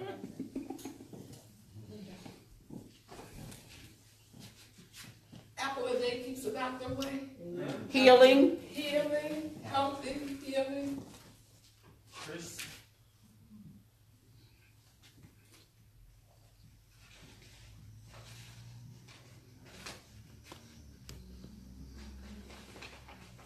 So that's the ashe. Those are the attributes. Huh. Look at that and think about how you can be an apple in your life where you can be sweet and juicy. You can be all different colors, so you can, don you some red or green or golden. You can do all of that, and you can be bitter when you need to, or sour, right? You can be crunchy, so crunchy is like a little flavor, You can be shiny, brand new, and you can be healthy, and you can be healing, and you can be crisp. When we recognize our oneness with everything, we can look at the ashe, the attributes of anything in nature. That's what voodoo is about, right? That thing they had us running from, voodoo. Right. Voodoo. Mm-hmm. It's about taking nature. You know, the root workers, they take what occurs in nature and they know that this It's all good. is all good. And it's us. Don't sometimes I have to be better? I got to be a little sour sometimes. Oh, but when I need to turn on that sweet and juiciness, I got all of that too. Right? Right. Right? And I can get rotten and die. Right? Mm-hmm. All of those are attributes to an apple that you can also have. Now let's take a moment and think about this seed, that apple seed. Why not tell you? Every time I touch a seed, when I'm with fruit and I look at a seed, I really become overwhelmed. What is a seed? Growth. Life. And hope. Hope. Ooh. Nourishment. Continuation. Continuation, eternal life. Also healing. What is it? Healing also. Healing. Strength. Strength. Possibilities. Possibilities.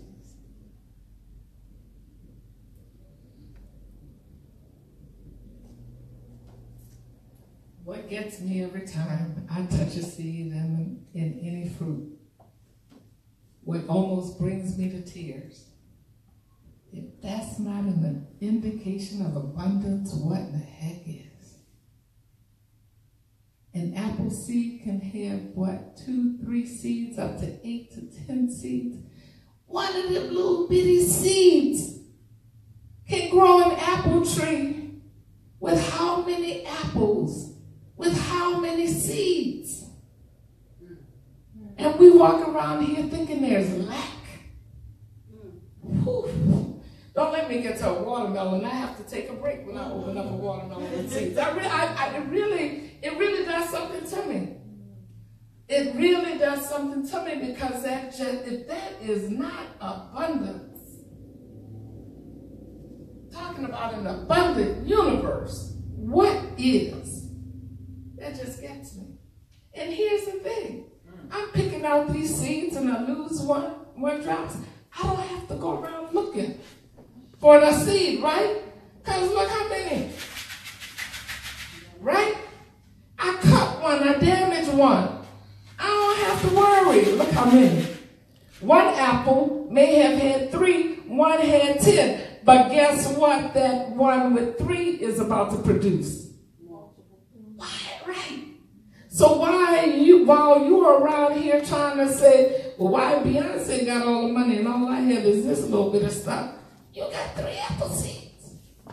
Look what you can produce. Boy, that gets me. You'll never look at a seed again. that along with growth, life, hope, nourishment, continuation, healing, strength, possibilities, abundance. All of that is the ashe of the seed. The power of that seed. So I just want you all to be root workers for these last few minutes and hold on to that seed and allow that seed to let you know what you can create. You've got. You're producing sweetness and juiciness and colors and bitter and sour and crunchy and shiny and healthy. And then you grow more. What is that ashe? Just feel it. Hold it. You've already done enough exercises with me going with that. Just hold it. Allow it to speak to your spirit and let you know what you can create. And I'll just give you all a few minutes to journal and look at that in your lives. What can I create? What possibilities are there? Or just feel it. allow that, the vibration of that seed, ask that seed to just speak to you and give you that vibration. Just feel it.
Create some things around here.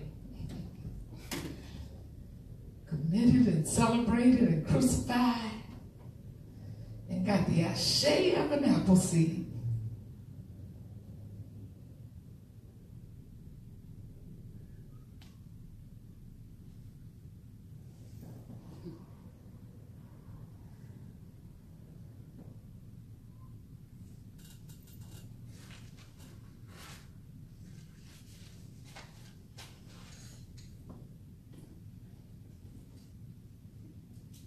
I'm going to close out with this from Steve Jobs, and you can feel free to ask questions or give additional comments at any point.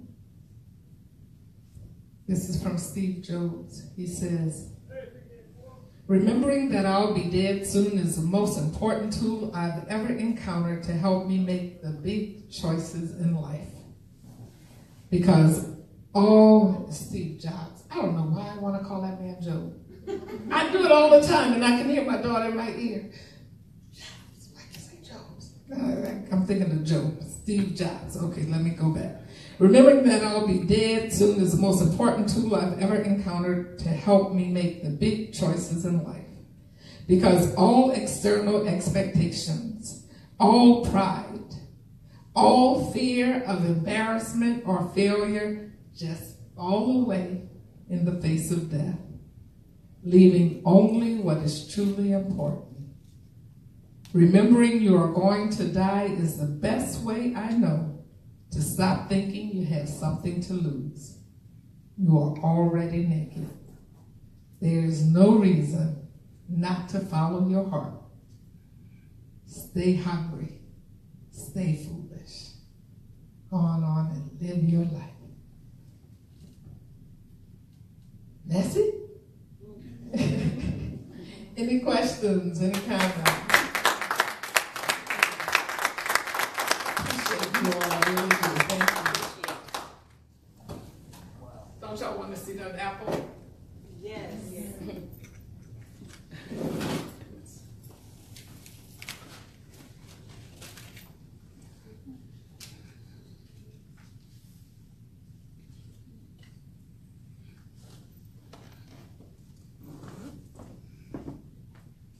Okay, so stop when you get to the pot of gumbo.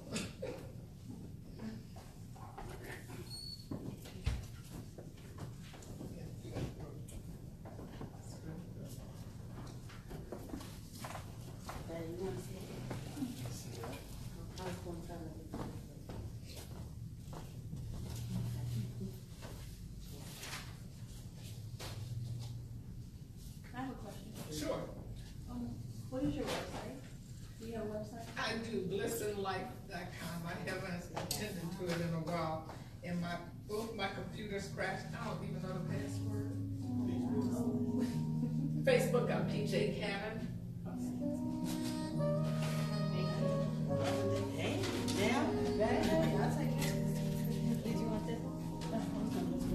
Me too. Is that something? It looks so crisp. You said it was Bliss and what? Oh, My website is Bliss in Life. I also have a book, Forgiveness is Bliss. So the website is Bliss in Life. My Facebook page is PJ Cannon. Do me a favor and send me a message about everything. You see the girls behind me in that picture? When we celebrate. See that? Yes. Send me a message and let me know that I'm back here.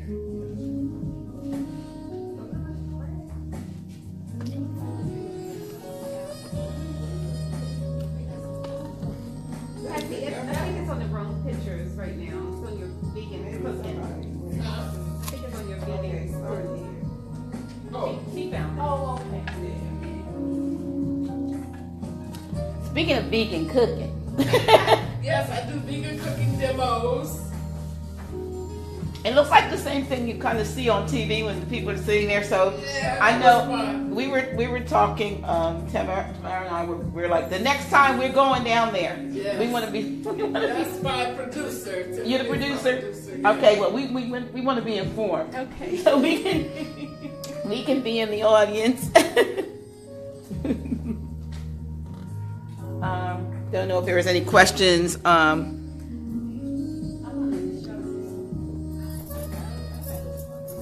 You're on. Okay.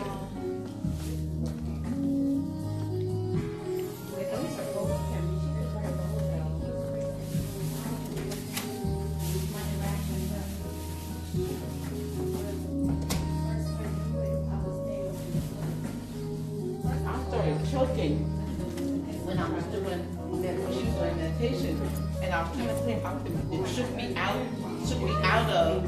So that's when I stopped doing it. She picked up. You know what? Y'all were doing it very well. But then I was aware the whole time after that because I started drinking water because I was going to have a choking fit. Yeah. I keep getting attacked in my throat, and I speak. So that's where my throat chakra is so out of whack. If you hold a pendulum, almost every one of my chakras is balanced at my throat. I usually leave meditation here. It pulled me out, so I was like, okay, I can't figure my way back in. It's kind of hard sometimes when you get, because I started to choke, and I was like, here that throat goes again. There's always my throat chakra that's attacking. And you know, I was a preacher, a pastor, I had to speak all the time, and there were times when I would get this, like I was choking to death, and it started like a feather down in my throat. I was just sitting here. So it just like I'll snatch you out of it so you can't concentrate. I was aware I was choking.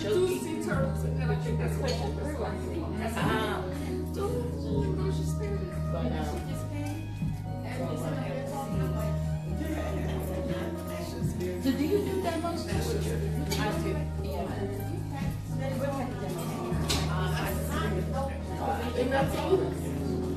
Yeah. That was right at home. Really? I like it. Yeah.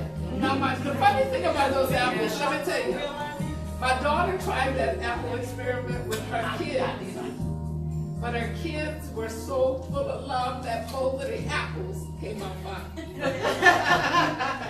She said when she was fussing at one, she felt like she was walking away apologizing. So it does take a big shift, you know, because you say, man, loving you. So I tried to put my mindset of, I have seen parents, I'm not one, I have 4 children, I have seen parents show favoritism. Yeah. So I played that role in my head. But I don't know if kids may not be able, because my grandkids saw it, but they didn't play with it. And when her kids played with it, she said, Mom, both of them are shy. Both of them, you know. So, but you bring forth some ugliness. You can even spit on it, cuss it out. But you know what? That's still a testament to the fact that the words that you speak can give life or death. Because normally, I mean, like I was eating this, if I leave this out in a few hours, it's already turning brown when you're biting it. It oxidizes. So if it was, you know, if both of them were alive, just the fact they were getting so much love. That's right. And with the water, with the one that he's when his transition, the one that did the research, what he was really showing too, that because our bodies are 70% water, the way water's changed, the crystalline content of the water changed based on how you talk to it.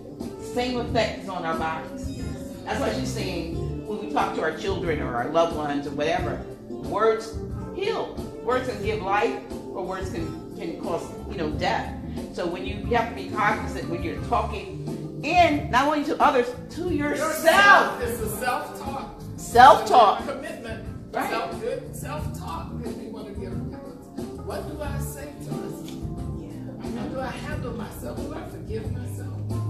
Am I holding on? I think somebody said, let the past go. And that's, for me, and that was my greatest lesson in A Course in Miracles. And I talked about that when we first started, about the holy instant. Yesterday ain't nothing but an illusion. It's fake. Y'all, I'm sorry. That shit ain't real. All we got is now. If it was real, you could bring it up. But the only place it resides is in our memory. Even when we take pictures, even when we write that stuff, it's still because of our memory and retelling the story.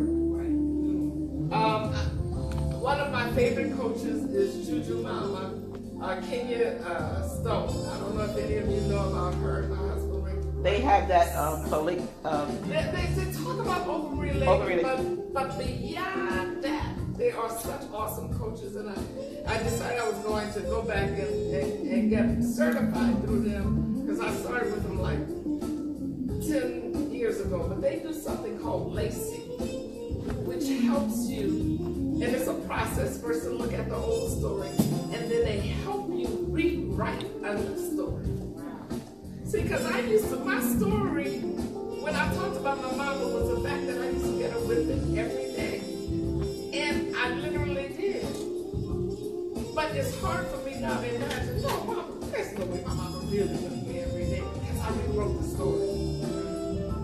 But I could have held on to that story, held on to that story, and my countenance, my health, and everything about me would be totally different if I'm walking around with the burden of my mama didn't love me, she beat me every day.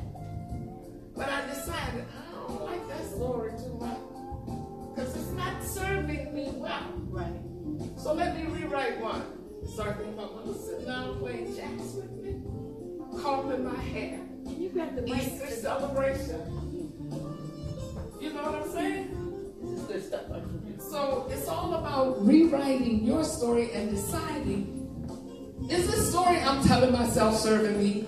Is it doing anything good for me? Is it for my highest good? Now, one thing I learned, and I talk about even forgiveness is bliss, but I've gotten even more understanding of our process. Like you said, dying, do you mourn? Heck yeah. Baby, ball up and cry. Ball up and cry. Pound the floor. Blame the world. Cuss God out. And his mama too. Get mad as you need to. And in that, be the observer and say, this is what I need to do to get to the other side. I'm good. Right? And that's the other thing I'm learning through Juju Mama, this thing called up level. When I'm in a relationship and I need to chew you out, I need to set a container and say, look, I'm about to vent, and I'm going to call you all kind of dogs, and it's going to be all your fault. That's my container. But what I really know, you are a divine son of God. But let me tell you right now how I'm feeling. And I don't want you to do nothing but hear it and empathize with me. And I cuss you out. And I lay it down. Because I got to go through the process. You see, what we mess up is, well, everything is light and glory. And no, man, I'm in my ego. Now, let me tell you the truth. Now, yes, my higher self knows all this is a lie. There is no yesterday. And there ain't no tomorrow. The only thing real is now. But let me tell you what my ego got for you now. And I deal with it. Now, if you're awakened, you say, I can handle it. Because I know that's ego speaking. And I'm going to take it all. Now, let's process it. What's the next step? And then I've got to be able to allow you to do that too, right? Because you got your issues with me, right? Let me tell you what my ego got to say about you.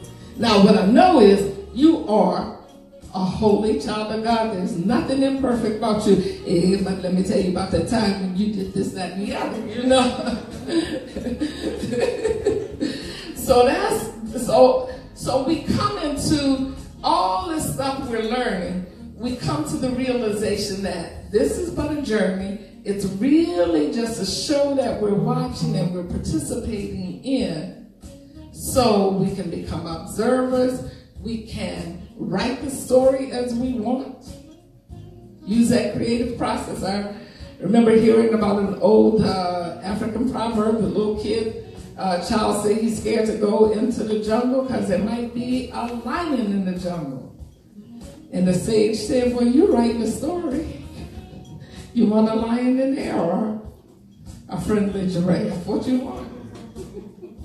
So we do that to ourselves constantly, don't we? We start writing these stories with these bad endings, and I know I'm going to go to that job tomorrow, interview tomorrow, and they're not going to hire me, they're not going to want me, they never do.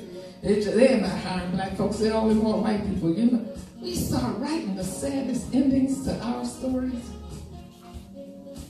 Use the creative process and plant the seed. Look at that seed, that apple seed, that ashe, and say, I got growth, I got life, I got hope, I got nourishment. I'm going to walk in there and I say, this woman has got everything we need. She's going to bring life to this job. Because that's the ashe that I carry with that apple seed.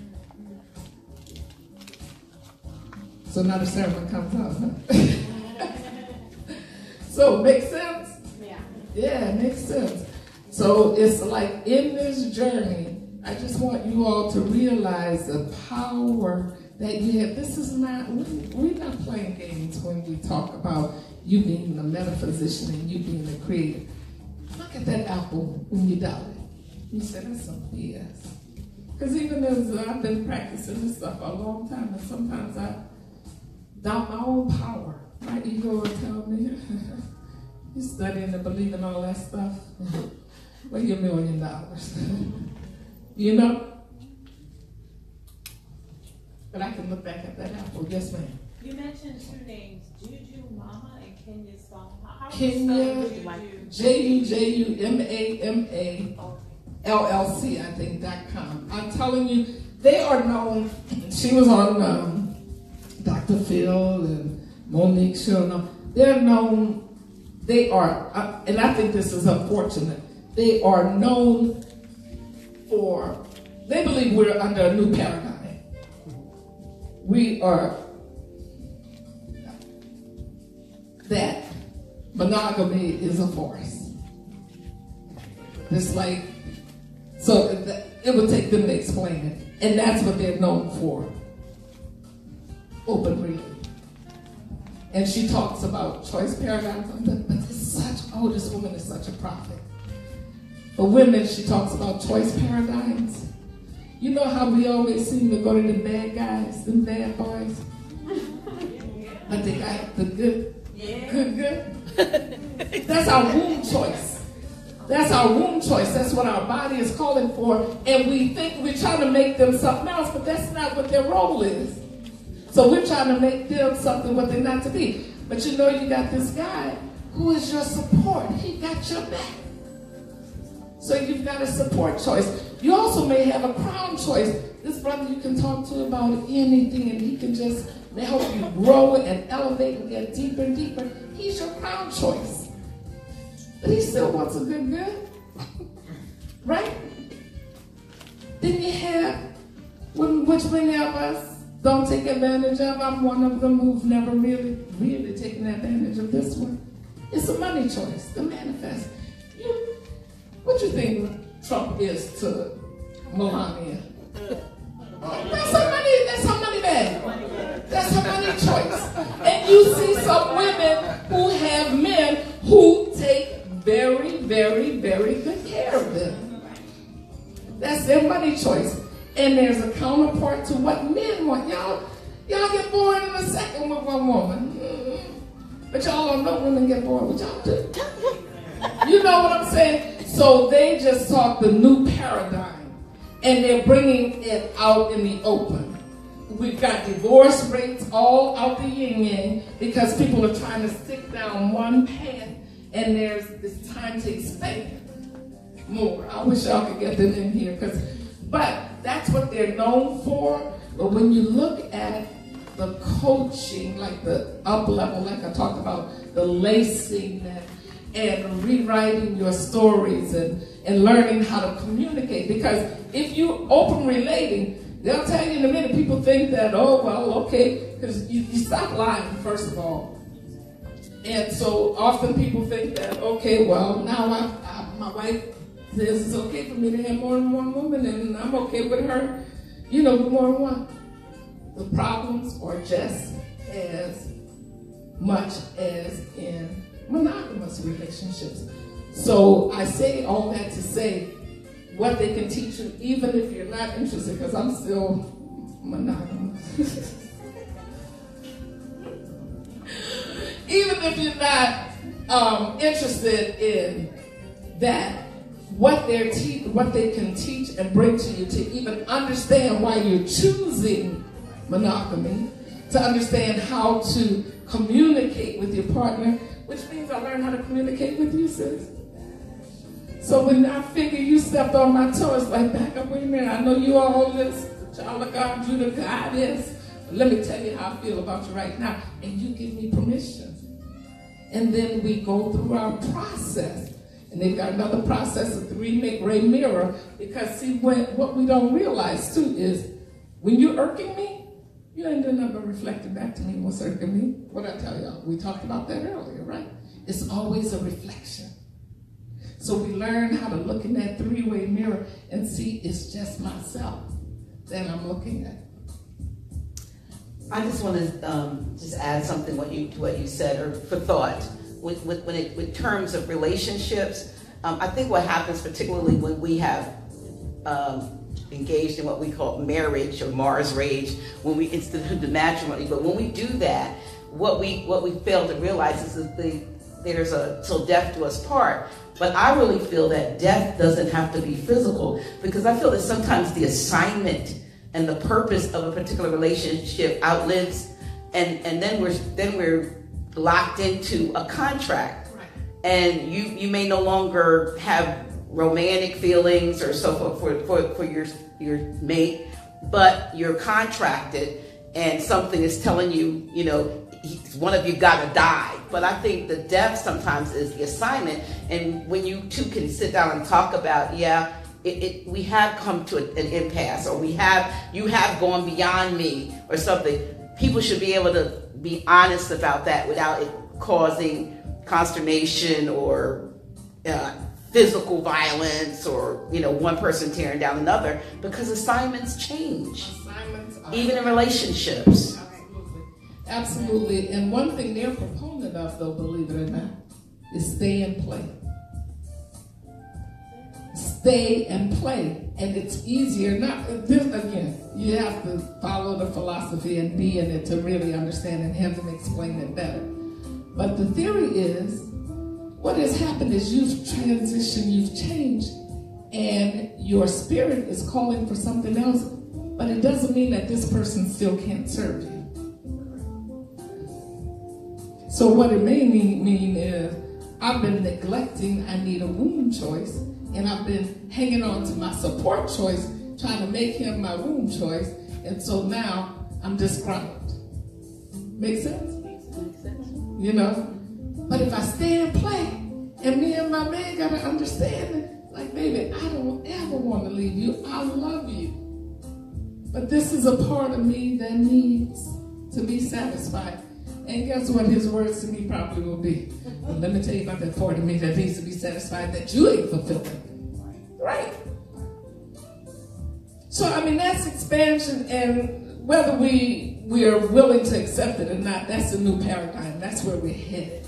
It may not be in our lifetime, but things have shifted. We can see by the divorce rate, the second and third marriages, and still people aren't satisfied. They got to go find another one. So their theory is, go ahead, stay and play in that, and then fulfill this other aspect. But even again, I'm a proponent. I'm going to get my certification in three-way mirror. And come back and do a presentation. Come back, because I'll be a lot cheaper than them. Come back and offer out. And I think that's something, because I gave up one-on-one coaching, but I think that's something I could get excited about in coaching again when I use those tactics, those principles. All right, y'all feel good? Yeah. Thanks again. Come on, come on.